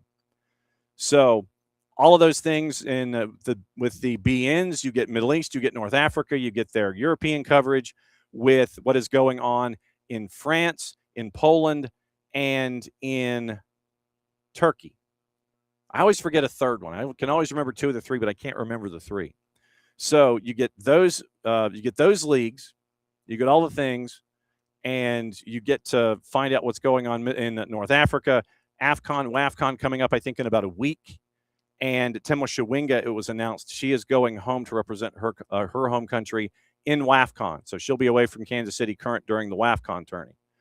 Then you get all the qualifiers for World Cups and other championships, regardless of age group. It's all there on Fanatis through the BNs at fntz.co/soccer down here. So today, it is on CBS Sports Network. League One goes to Boise tonight. CBS Sports Network. 9:30, Boise hosting Portland Hearts of Pine, CBS Sports Network. MLS doubleheader 8:10 and 10:25. I'll believe it when I see it. I'm thinking it might be more like 8:25 and 10:40, but it's on FS1. It's also on Big FOX. 2TN, Liga MX, León and Atlas at 9 o'clock.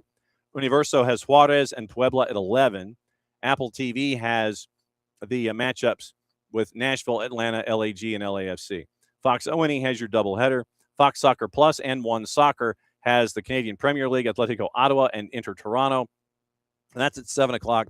Women tonight on Prime, Kansas City and San Diego. That's at 8 on Amazon.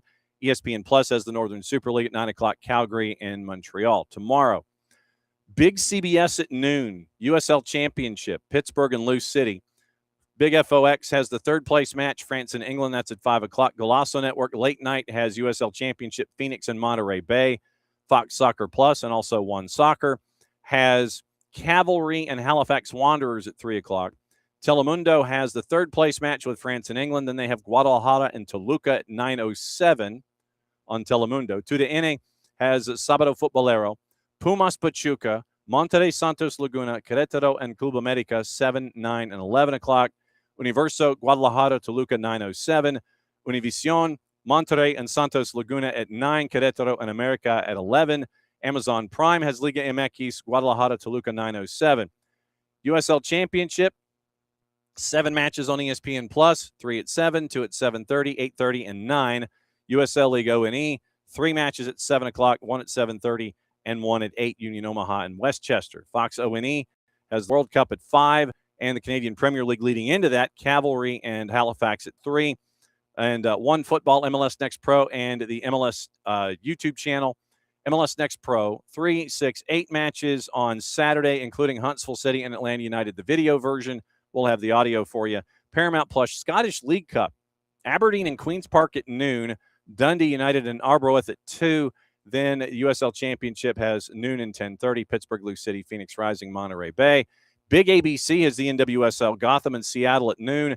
CBS after that has 2 more matches. Denver, Portland, thus the unveiling of Lindsay Heaps.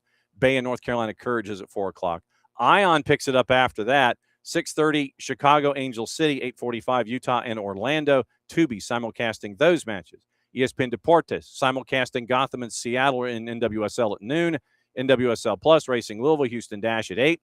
Paramount Plus has 2 NWSL games at 2 and 4. Victory Plus, and there's an article on Victory Plus and the NWSL's relationship with them at The Athletic. Victory Plus has Utah and Orlando at 8:45. That gets us to Sunday. World Cup final, Big FOX, Telemundo, 3 matches in MLS Next Pro after the World Cup final's over, 6, 8:30, 6, 8, and 9:30, and then the Victory Plus Boston and Washington Spirit. So that is what to watch, where to watch it, how to watch it. Brought to us by our friends at Fanatis at fntz.co/soccer down here. So that is the rundown of all of the stuff coming up this weekend. Now, what about the players? What about the gossip? What's going on? Who might be going where? We're going to find out what's going on. There is no weather concern, apparently, for the World Cup final, according to sources. We put that word in quotation marks. That is attached to the World Cup folks. So no weather concern for the World Cup final. So keep an eye out for that on Sunday afternoon. World Cup winners are getting championship rings now. This was made clear as well that championship rings are going to be given to the players and, I guess, important personnel that are attached to the clubs when they go ahead and win. And that thing's got a lot of diamonds. It's very, very shiny. Very, very shiny. Transfer talk happened earlier this morning, so we'll check with our friends also, Ben Jacobs and Tom Bogert, to see if we missed anything before the CEO of the International Federation of Cerebral Palsy Football will join us coming up at 11 o'clock after their draw. It is Ashley Hammond, the CEO of the IFCPF, joining us at 11 o'clock. So quickly, transfer notes and rumors. Arsenal set to accelerate their efforts to complete a deal for Morgan Rogers from Villa. Priority as they look to sign a winger, according to Fabrizio Romano. Talks advanced on the 23-year-old side, separate from what Club Brugge is doing with Christos Solis. Arsenal always wanted to sign both wide players. No talks for Bradley Barcola from PSG. Spurs' Pedro Porro has impressed Barcelona, reports Mundo Deportivo. In addition to scoring against Austria and France, built up a relationship with Lamine Yamal on Spain's right. So signing him, Spurs have extended the deal till 2031. Signing him is just reportedly a pipe dream. Priority is re-signing Joao Cancelo from Al Hilal, as they will only sign a center back if Ronald Araujo leaves. United internally discussing a move for Fulham midfielder Sander Berge, according to Team Talk. And United want to sign 3 midfielders following Casemiro's departure after missing out on Elliot Anderson, Mateus Fernandes. They've moved decisively to sign Andre Santos and Yuri Tielemans, and they're looking for a third. Atletico de Madrid, Juve, and Manchester United all interested in Crystal Palace striker Jean-Philippe Mateta, according to Rudy Galletti. Valued at £29 million, willing to let him leave as his contract has a year to go. Talks expected to intensify in the coming weeks. Liverpool leading the race to sign Mainz midfielder Kaishu Sano, prepared to offer up to €60 million for him, according to Team Talk. Even so, Arsenal, Spurs, and Dortmund tracking the 25-year-old, been in contact with his reps, has impressed in the Bundesliga and in the World Cup, scoring against Brazil. Brentford, Brighton interested. Newcastle is as well. Other rumors. Liverpool have made Crystal Palace midfielder Adam Wharton their priority option for the summer, having rejected the opportunity to sign the Wolves at Joao Gomes. That's from Football Transfers. They also say United and Newcastle have both held talks with reps of Eintracht Frankfurt midfielder Hugo Larsson. Diario Sport, Hoffenheim striker Fisnik Aslani will only move to join either RB Leipzig or Barcelona. Juve, according to Gazzetta dello Sport, have made contact with the agent of free agent midfielder Franck Kessie, but need the Ivorian to lower his financial demands. Fabrizio Romano with a couple. Joao Gomes is set to sign for Aston Villa from Villa for Wolves for €40 million and $5 million in add-ons. Villa also in contact about a move for Bayern Munich's Joao Palhinha. Romano also discusses Aston Villa having agreed to personal terms with Pervis Estupiñán. Negotiations continuing with AC Milan for the left back. Sky Sports Italia with 2. Roma willing to offer €45 million for Crescencio Somerville as they await the West Ham United winger's decision on a move. Also looking at Atletico de Madrid's Nahuel Molina and Fiorentina's Dodo for the right back position. They also say Galatasaray have inquired about Gleison Bremer to the entourage, but have yet to make an offer to Juve. Team Talk again. Spurs have rejected Nottingham Forest's £38 million offer for Lucas Bergvall and want 50. 4-letter paper. Newcastle in talks with Brighton and Manchester City regarding Carl Rushworth and James Trafford, respectively, as they're looking for a keeper. Sky Italia, Sassuolo want to sign Daniel Maldini from Atalanta, but they need to wait for Ladea to reach an agreement with Bayer Leverkusen for Karim Alibegovic. That's from Sky Italia. Florian Plettenberg, Bayern Munich, negotiating with Gambinos Stars to permanently sign Bada Sapoko Njai following his loan spell. Nicolo Schira, Catanzaro want €8 million for Constantino Favasuli amid talks with Napoli, who want the right back to be a backup for Giovanni Di Lorenzo. Daily Telegraph, Ipswich have made an approach for Leicester winger Abdul Fatawu, who has attracted other clubs, and Nicolo Schira also says free agent Takahiro Tomiyasu getting closer to joining Venezia on a deal that will run until 2029. So that is your early transfer talk. And then checking things out on the Twitters and checking in with our friends and sources that we have there that we name by name. So Dominic Soboslai is apparently official because he is smiling at the camera and he has a pen hovering over a contract that he is apparently either signing or has signed. New contract in place within the hour, keeping him there until 2031. As with Ryan Gravenberch, Liverpool feels Szoboszlai's best years are ahead of him, proving he's been an important player since joining back in 23. Extension talks accelerated in the last 2 weeks with Richard Hughes leading negotiations. Szoboszlai's commitment to Liverpool apparent throughout discussions. Caden Wilson has joined Rochdale on a season-long loan from Chelsea. Atletico de Madrid CEO Miguel Angel Gil says Julian Alvarez is not for sale. My opinion is clear. Quote, the club's will is clear. We've made this clear to the player and his agent and to the president of Barcelona. I have no doubt that Atletico is the right place in the world for Julian, and Julian is the perfect striker for Atletico de Madrid. We want to keep him. I heard some statements from Barcelona president saying his offer wasn't open-ended. Our response is indeed open-ended. We don't want to transfer him. We didn't accept the €100 million offer, nor will we accept one of 150 or 200 million euro. Jared Bowen confirms he's staying at West Ham following a meeting with Daniel Kretinsky in Prague. TalkSport reported that Bowen took time after relegation to consider his future, prioritizing talks with West Ham to understand their vision. Bowen has made an amendment to his contract covering 26-27 as his deal now goes until 2030. Roshane Thomas with the update there. Jared Bowen says main motivation for staying and bringing the club back into the Premier League where we belong. Manchester City once again making progress on Lille's Ayoub Bouadi. Lille won €100 million for an immediate transfer. Talks have been ongoing since last month. Package would drop if suitors agree to a loan back or a pre-agreement for another year. Benfica have held positive talks with Jean Duran over a potential move. Al Nassr prepared to sanction an exit. Duran has made it clear he wants to leave. Follows loans to Fenerbahce and Zenit since his move to Al Nassr from Aston Villa. Let's see if we missed anything. Arsenal set to bid on Morgan Rogers after holding talks with both player and club. Arsenal also keeping an eye on Julian Alvarez. Players made no secret of his desire to join Barcelona. And we mentioned Szoboszlai with the 5-year deal. Rami Abbas on Mo Salah's next move. We still do not know where Mohamed will play next season, but we may know very soon. It is not our style to have discussions with clubs that Mohamed wouldn't want to play for, just for the sake of noise. Chris Wilder signed a new deal with Sheffield United, signing a contract extension until summer of 28. And we mentioned Ipswich chasing after Leicester winger Abdul Fatawu. In Major League Soccer, let's see if there's anything involved with Tom Bogert and our friends at GMS. Hydration break. Brought to us by our friends at local Vine Beer, Wine, and Liquor Stores. 2 locations in the Atlanta area, Johns Creek and Cumberland. Once again, with the 2 of them, it is very, very cool that they are a part of our family, and you can go, and their buildings are stacked. They are stacked. Cumberland and Cobb Parkway for one, Johns Creek for the other. Local Vine Beer, Wine, and Liquor Stores. Thanks for being great partners with us here at SDH in the Kaiser Permanente studios. Hydrate.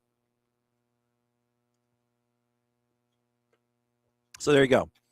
All right, so nothing in the Major League Soccer point of locations. So, morning, Abby. Thoughts on Pochettino, keeping an open mind. I think if you want to sign him if he'll stay for the entire run, you sign him. I think that with what you were able to accomplish, then you re-up him. I think at the same time, though, if you don't, after what he accomplished in 11 months, and then you go chasing, unless it's someone that is literally Pochettino adjacent and has the same kind of mindset, then you're breaking everything down again, and then you're having to rebuild it with the talent pool that's there that you anticipate being with you in 4 years, and you risk going backward before going forward. So I would say that if he is available, then you sign him to another 4-year deal. Okay. I'm going to bring him in early. It's the top of the hour. It's close to the top of the hour. I said 11 o'clock, but it's 10:59 and change. And so I'm going to bring him in early, and we'll find out what's going on in the world of the International Federation of Cerebral Palsy Football, because they had their draw this morning, and it's the man in charge, Ash Hammond, CEO. What's the latest, sir? Hey, good morning from the National Training Center here in Atlanta. We just held our draw for the 2026 World Cup, and very exciting. Good, fun morning. I was multitasking. I was doing early part of hour number 2 and writing down teams as I was looking at the draw and everything, October 15th through 25th. and it's 20 national teams, 6 continents, 12 men's teams, and a record 8 women's teams. That's one of the first cool things I wanted to talk to you about here is the sheer volume of folks that are going to be visiting down there in Fayetteville. 8 women's sides. Very, very cool. You're hired, by the way. That's better than I'm going to do. That was amazing. Yeah. So 8 teams is the biggest women's World Cup in CP football that's ever been held. We're one of the biggest para sports in the world, and very excited. We've got 6 continents. Yeah, 8. We got North America, South America, Europe, Asia, Australia, and Africa. So we got 6 continents coming in from for the women. And that's beyond exciting. And the men's draw was very exciting too. So yeah, thank you. You summarized it better than I could. No, it's all good. I'm just, when Antarctica gets their club together, then to have the 7 continents, I think that would be the true moment when those of Antarctican descent come and be a part of things. So the irony of that conversation is I started the year in Antarctica as a personal trip. I went down. I've actually played soccer now on 7 continents. Wow. I started the year in Antarctica, and I've visited 6 continents this year. So I'm my 7th to come. But the Penguins are not ready. I can assure you, the Penguins are not ready. I've heard that their left foot is kind of weak, and terribly weak. And so they got problems from the outside. They've got to be inside the 18 if they're going to get things done. Absolutely. When it comes to assembling this, and we'll go over the groups kind of in a bit, what's it like to have a World Cup for the IFCPF in the United States, and to have a venue like the Arthur M. Blank U.S. Soccer National Training Center where you can have everything under one almost roof? But in October, what's it like to have it centralized and have it here in the U.S.? Yeah, so our cycle is every 2 years for a World Cup, because we don't have as many games as a traditional program might have. So we typically play. Oops, sorry about that. Oh, he hit the button. Somebody was trying to call him. I think somebody tried to call him. We got to find out who is trying to call Ashley here. Sorry about that. Leave me alone. Who was trying to call you? Leave me alone. So we do our cycle on every 2 years. And so we were in Salou, Spain 2 years ago. And at the end of that event, in chatting with some of the U.S. soccer people, they said, hey, listen, maybe it dovetails nicely with the opening of the National Training Center. Why don't we consider bringing this to the United States? And obviously I'm an American based in New Jersey, originally born in England, but American. My son plays for the para-national team for the U.S. soccer team anyway. And I'm the CEO. And I said, hey, it all seems to fit nicely. Amazing venue. Georgia's an incredibly lovely state, great people, friendly people. We knew we'd get support from down here. So it all fit nicely. And if you've not been to the National Training Center, then take the time to come. It is spectacular, world-class facility. Extraordinarily well done by U.S. Soccer and the Arthur Blank Foundation. And in our world, more importantly, it's the most accessible building, meaning that it's, disability friendly. It's incredible. No doubt. And for those that may not know, who might have not seen the game in and of itself, it's 7-a-side. And what else sets it apart from what else that folks might see on a normal basis? Yeah, so our men's game is 7-a-side. Our women's game is still 5-a-side. Women's CP football is relatively new, so building the rosters up, making sure there's enough women available. So they actually play on a 5-a-side basis. 2 of the interesting modifications that people would notice are the goals are obviously smaller. The field is smaller. If you can imagine, the men's field is played pretty much on an 18 to 18 field if you equate it to a large-sided field. So you figure 18 to 18th and then 50 wide. And the women's team is played on a slightly smaller pitch than that. And then like I say, the 2 serious modifications are there's no offside, so the game's super wide open and exciting. A lot of space to cover with no offside. And the inbounds for a throw can be done with a one-handed underarm throw because of the impact on some of our athletes in their arms, meaning that doing a 2-hand overhead throw for some players may be not possible. So there's the opportunity to do that. So the 2 primary changes are the rule, no offside and an underarm throw. And then the substitutions, similar patterns of substitution, but again, 7-a-side. And then the only other restriction that won't be seen necessarily is what we call our classification restriction. So all athletes are classified according to their level of impairment. And then on the men's side, it won't mean much, but it'll start to mean much. You have to play a 1, which is the most impaired. You can only play 1-3, which is the least impaired. And so most teams play 5-2s on the men's side, and women's it's 1-1, 1-3, 3-2s. Ash Hammond, the CEO for the International Federation of Cerebral Palsy Football, fresh off the draw that I had on a separate monitor while we were doing the show here in hour number 2, just so I could break things down and get smart. Women's draw, U.S., Japan, Finland, and Kenya in one group, Australia, Netherlands, Ireland, and Colombia in the other group. Then on the men's side, now I got some questions about this men's draw, Ash. Me too. I'm looking at the groups, and I see the Netherlands and Scotland in Group A, and then you got the USA and Canada in the rest of that group. Then in Group B, Brazil, Spain, Australia, and Chile. So Brazil and Chile, you have the two South American teams that are going to be going at each other. You get USA and Canada, who they'll have a rivalry when it comes to parking tickets. If they exist. And then Japan and Indonesia in Group C, and England and Ireland. Man, these groups are nuts, man. Well, luckily we have a great director of referees, Sky Arthur Banning, Dr. Sky Arthur Banning from Clemson, because I'm going to be on the phone with him next and checking on assignments, because those are some tough matchups.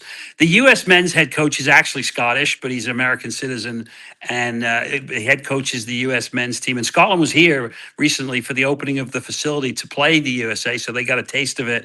Unbelievable matchups. It's funny because Scotland had to be drawn into certain groups so as not to have 3 European teams in one group, and so they were kind of destined to be a certain place. But as it turns out, they got pulled in They got pulled in Group A. So amazing matchups. Listen, they're all good teams. They're all really good teams. Indonesia, we had our Asia Oceania in Indonesia. Fantastic group.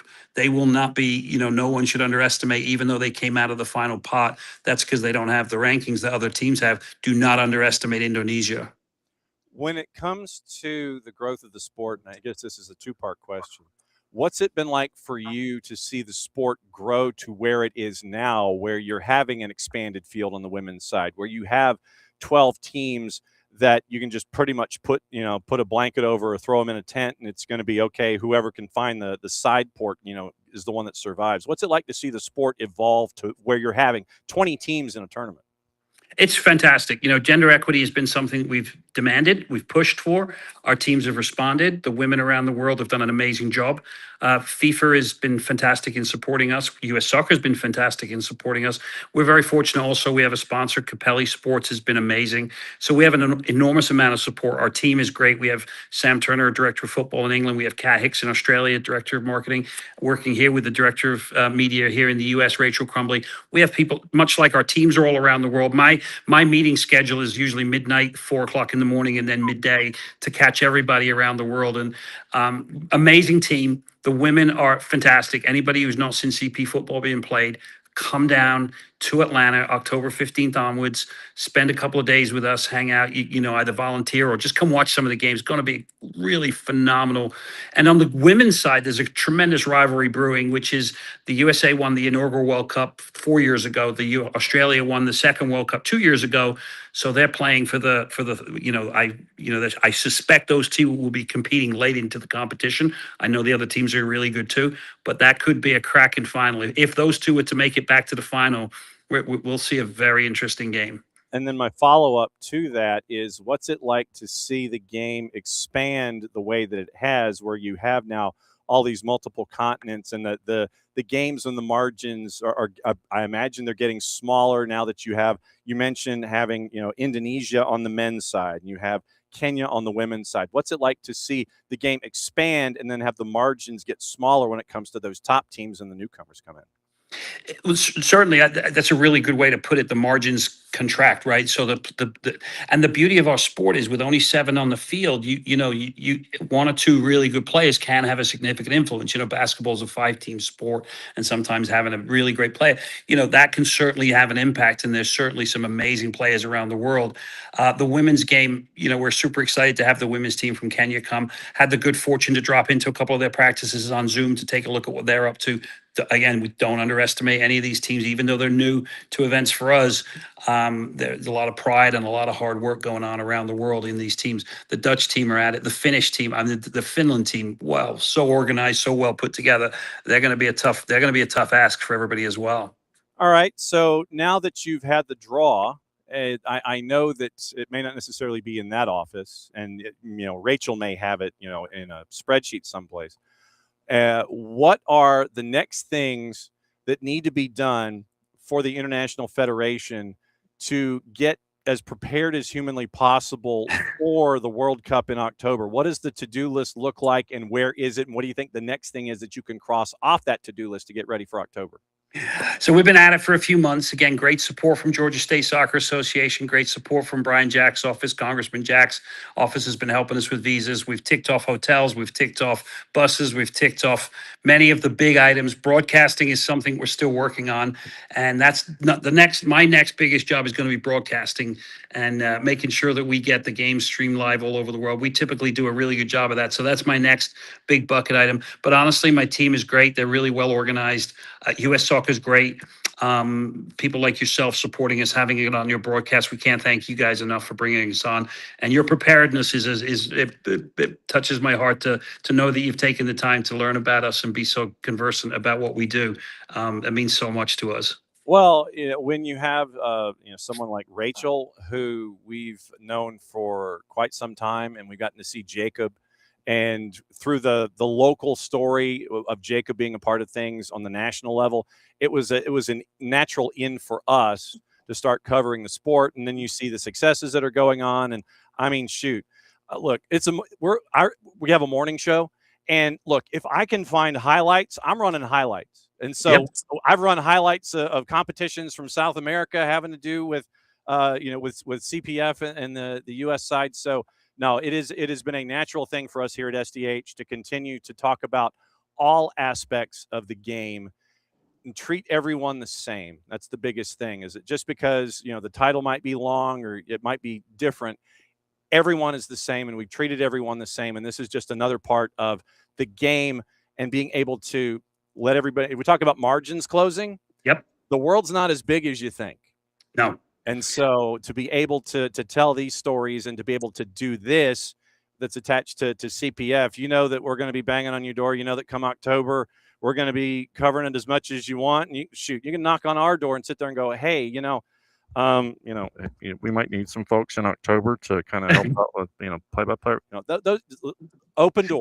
It's an open door policy, Ash. I got to say, Rachel said you got to meet these folks. These are the best thing. Taking away all of your prior knowledge necessarily of Jacob, she said this is the biggest, best, the soccer down home in LA. She said you got to come meet these people. They're unbelievable. So we're super excited to be on your.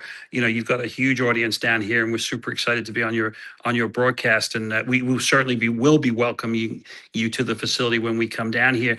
And on that subject, we're very lucky. For example, U.S. Soccer supports its disability national teams, the English FA, the Australian FA, all the FAs and NPCs, National Paralympic Committees, that support their disability teams. Some do, some don't. Some are grassroots, hardworking teams that just put it together. But we have a tremendous amount of support.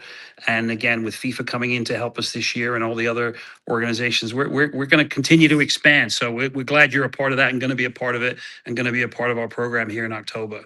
So then let me ask you this. For those national committees that aren't attached and it's left to the grassroots, and we know that the grassroots efforts are doing well to build these programs, what are the national committees missing out on by not jumping on and being a part of this and having the grassroots folks take over? What are they missing out on by not being a part of this?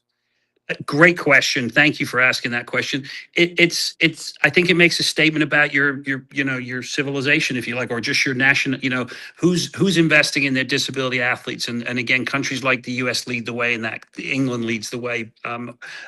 Australia leads the way. Some of the countries you'd expect to lead the way, and some do not. And and I'll be controversial here and say there are some teams that it's just down to the folks. It's just down to some of the guys put it together, and enormous credit to them.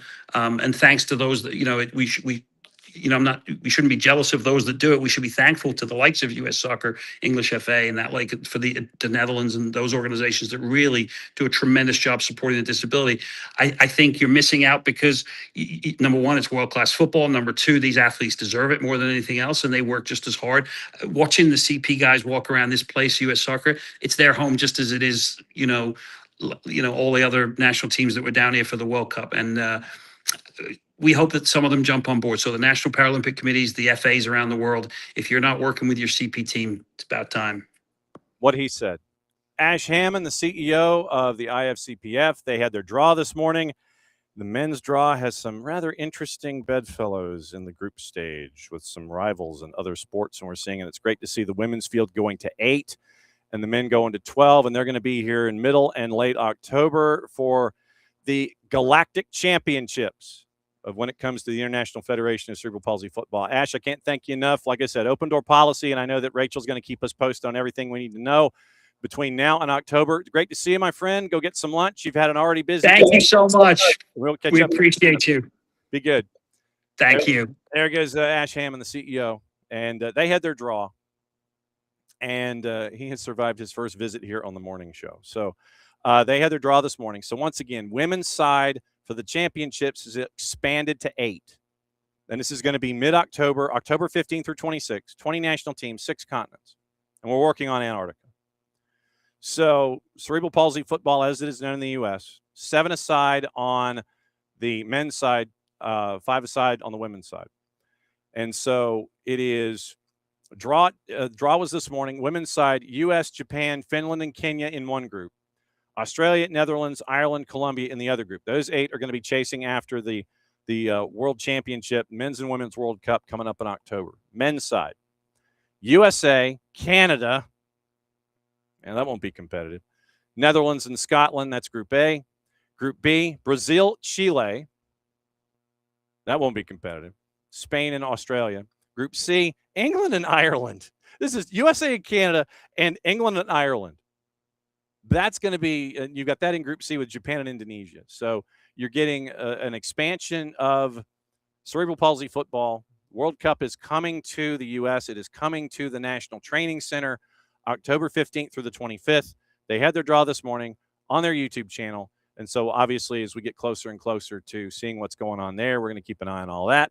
And we will let you know as things continue to evolve with that tournament, what's going on. Big thanks to Rachel Crumley, obviously, for helping us out from the U.S. side and U.S. media relations with the IFCPF to let everybody know what's going on. But I'm glad we were able to catch up with Ash this morning to let you know what's going on. Very, very cool stuff coming up here in October when it comes to World Cups. Our new president of soccer. Oh, Culebro. Oh, sorry, I was thinking Pochettino. Sorry, Abby. Culebro. I mean, he is Mauricio Culebro is going to be. He's overseeing an operation that is growing, and he has the experience of working with both a development of a women's side and a men's side. And remember, he's the business side of things. He is up here. I mean, he'll be in on those, as he said in his press conference. Mauricio Culebro will be in those meetings when we talk about, the day-to-day and players and things like that. He may offer an opinion, but it's up to those other individuals. It's up to Chris Henderson and everybody else to determine what it's going to look like on the field. Yes, he'll be engaged in those conversations, but it's up to the soccer folks underneath him with Atlanta United to get the tools for success. Mauricio Culebro will be giving the tools, and then it'll be time for Chris Henderson to cook. Same on the development of the women's side.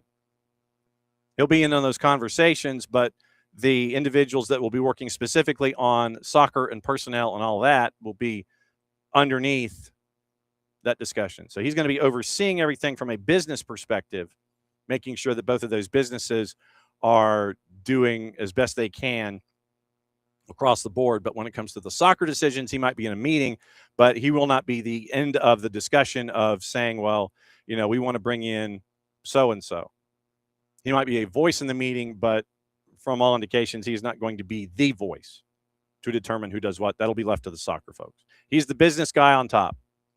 Everyone reports to him, but he's the business guy on top for both the development of the NWSL and for Atlanta United. So there you go. So that is the way to end a week. Finding out about the men's and women's World Cups of the IFCPF, International Federation of Cerebral Palsy Football. And once again, thanks to Ashley Hammond, the CEO. And they have a relationship with Capelli. I didn't know that, but that's the skinny. So World Cup's coming. and we're going to be blowing it up. We know that.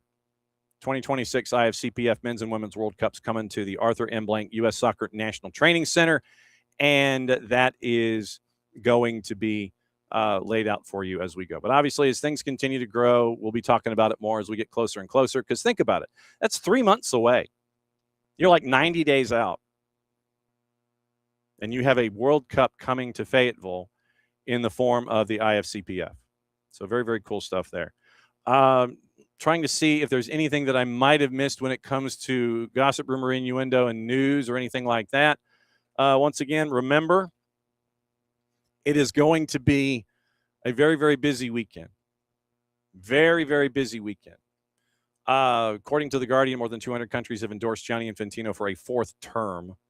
Of the 211, 200 have endorsed him so far. And keep an eye on that when it comes to the election. A pit bull concert has forced a Champions League qualifier in Lithuania to move. Jakub Krupa.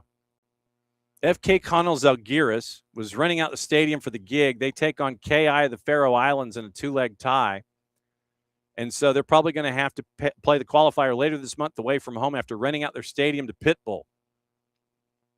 The Top Liga champions, FK Kauno Žalgiris, beat Kosovo's Dritam 4-3 on aggregate. Champions League second qualifying round, securing around €1.7 million in prize money, scheduled to travel to the Faroe Islands on Tuesday before hosting the second leg on the 28th or 29th of July. Žalgiris is known more as a basketball franchise. They'd already booked the stadium at their 15,000-seater, Darius and Girenas, on the 31st of July, leaving them scrambling for a venue. Tried to swap legs at home at first, but Faroe Islands have national holidays on the 28th and 29th of July, St. Olaf's Day. And another Faroese club, HB, scheduled to play Motherwell in the Conference League second qualifying round on the 30th, which puts strain on policing. So instead of playing at home, Žalgiris is going to have to play in Jonava, a town about 20 miles away, at a stadium that holds just over 2,500 instead of their 15,000-seater. Žalgiris' head coach, Zeljko Sopic, he says, because of a concert by some dog or somebody, we got to move. It's better I don't say anything about that. It is what it is. The Žalgiris chair told The Guardian the club were aware of the potential clash, hoped to play the first match at home to avoid it. President of the Lithuanian Football Federation described the double booking as, quote, really unfortunate.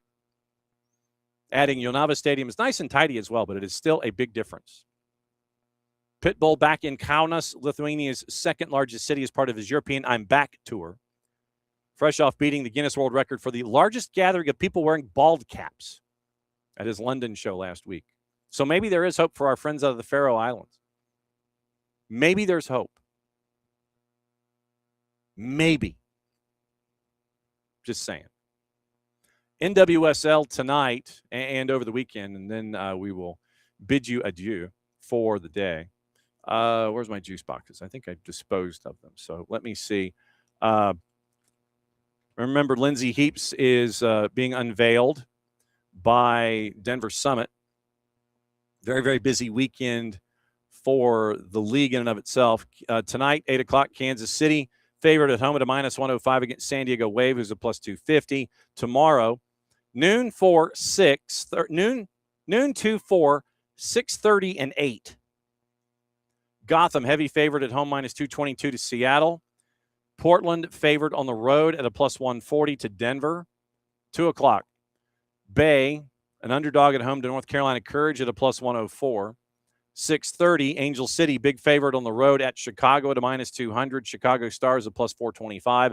Racing Louisville, favored at home at 8 o'clock at a +125. Houston a +170, and your draw is a +245. Just so you know the standings going into the weekend and all of its chaos.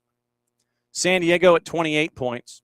Spirit at 27. They still have a match in hand. Thorns at 27. Gotham at 27. And it is Washington on goal difference. Portland on goals scored. Get you to 5th. And the Royals, who have now lost 2 in a row, they're at 24 points. Better goal difference in Kansas City, who have not drawn this year. It's either a win or a loss for them. Courage had won 4 of 5 last time out. They had their 4-game win streak snapped. They're in 7th at 21. Orlando's lost 2 of 3. They're at 20. That's your playoff bar right now. But Angel City's at 19. They've won 2 in a row. Seattle snapped a 2-game losing streak. They're at 17. Denver's hit each column once in their last 3. They're at 16, better goal difference than Boston, who has snapped out of it. They're unbeaten in their last 3. Houston had a 2-game losing streak snapped last time out. They're at 15 points. They have scored more goals than Bay. Chicago is at 12 points and a minus 20 in goal difference. They've only scored 8 goals in 14 matches this year. Racing Louisville's lost 5 in a row. They're 2-1-10. And at 13 matches, they're at 7 points at the bottom of the NWSL. So that's your rundown of the NWSL. Remember tonight, 7 o'clock, it is Atlanta United in Nashville at Nashville to take on Nashville SC at Geoda. 7 o'clock is your Five Stripes Countdown. Abe and Maddie, Mike and Jason will have the game for you. I still think it's going to be like an 8:20 kick. And then after the match, it is Five Stripes Countdown with Abe and Maddie discussing what happens in that particular matchup. And then schedule compression takes over because they go to Charlotte in the midweek. And then next weekend, they are in New England to take on the Revs. So 3 games in 7 days for Atlanta United to start because they'll take it from here. So that's the rundown of the weekend. And third place game is tomorrow. And championship of the world is happening Sunday afternoon. Whew. It's another go-round of everything here at SDH AM. And have a fabulous weekend, Abby, as well. Fabulous weekend. Turning off for Atlanta United notification is going to be a concert. Yes, watch it at a much later hour. So once again, thanks to Rachel Crumley and the IFCPF and Ash Hammond, the CEO, letting us know about what's going on down in Fayetteville in October and what happened this morning. Thanks to Michael Parkhurst for dropping in this morning and breaking everything down for us when it comes to mentoring and World Cups and emotions and channeling those emotions and dealing with pressure and trying to turn it into a positive. So it's great to catch up with Cap and great to catch up with our friends at the IFCPF to break everything down there. Busy weekend. Pace yourselves. World Championship and all the things. Since it is the end of another week here on SDH, once again, SDH AM, 9:05 tomorrow morning, same on Sunday. Since it is the end of a show, we end the week as we always do. Mucha plati, all play it safe and enjoy. We'll see you soon. The war was on. The keys on the typewriter had sharp points that kept sticking into our fingers. The dictating equipment started asking us questions, and our beepers sent electric shocks just through our body like a cattle prod. Out in the warehouse, the trucks kept banging into the docks, not even thinking about stopping. Oh, our frail bodies were strapped to the chairs, and our chairs were chained to the desks. Our pleas for justice were ignored, and the end seemed near. But we busted our slave drivers' little bitty balls. We've charged out of their brick fortress. The streets are ours, be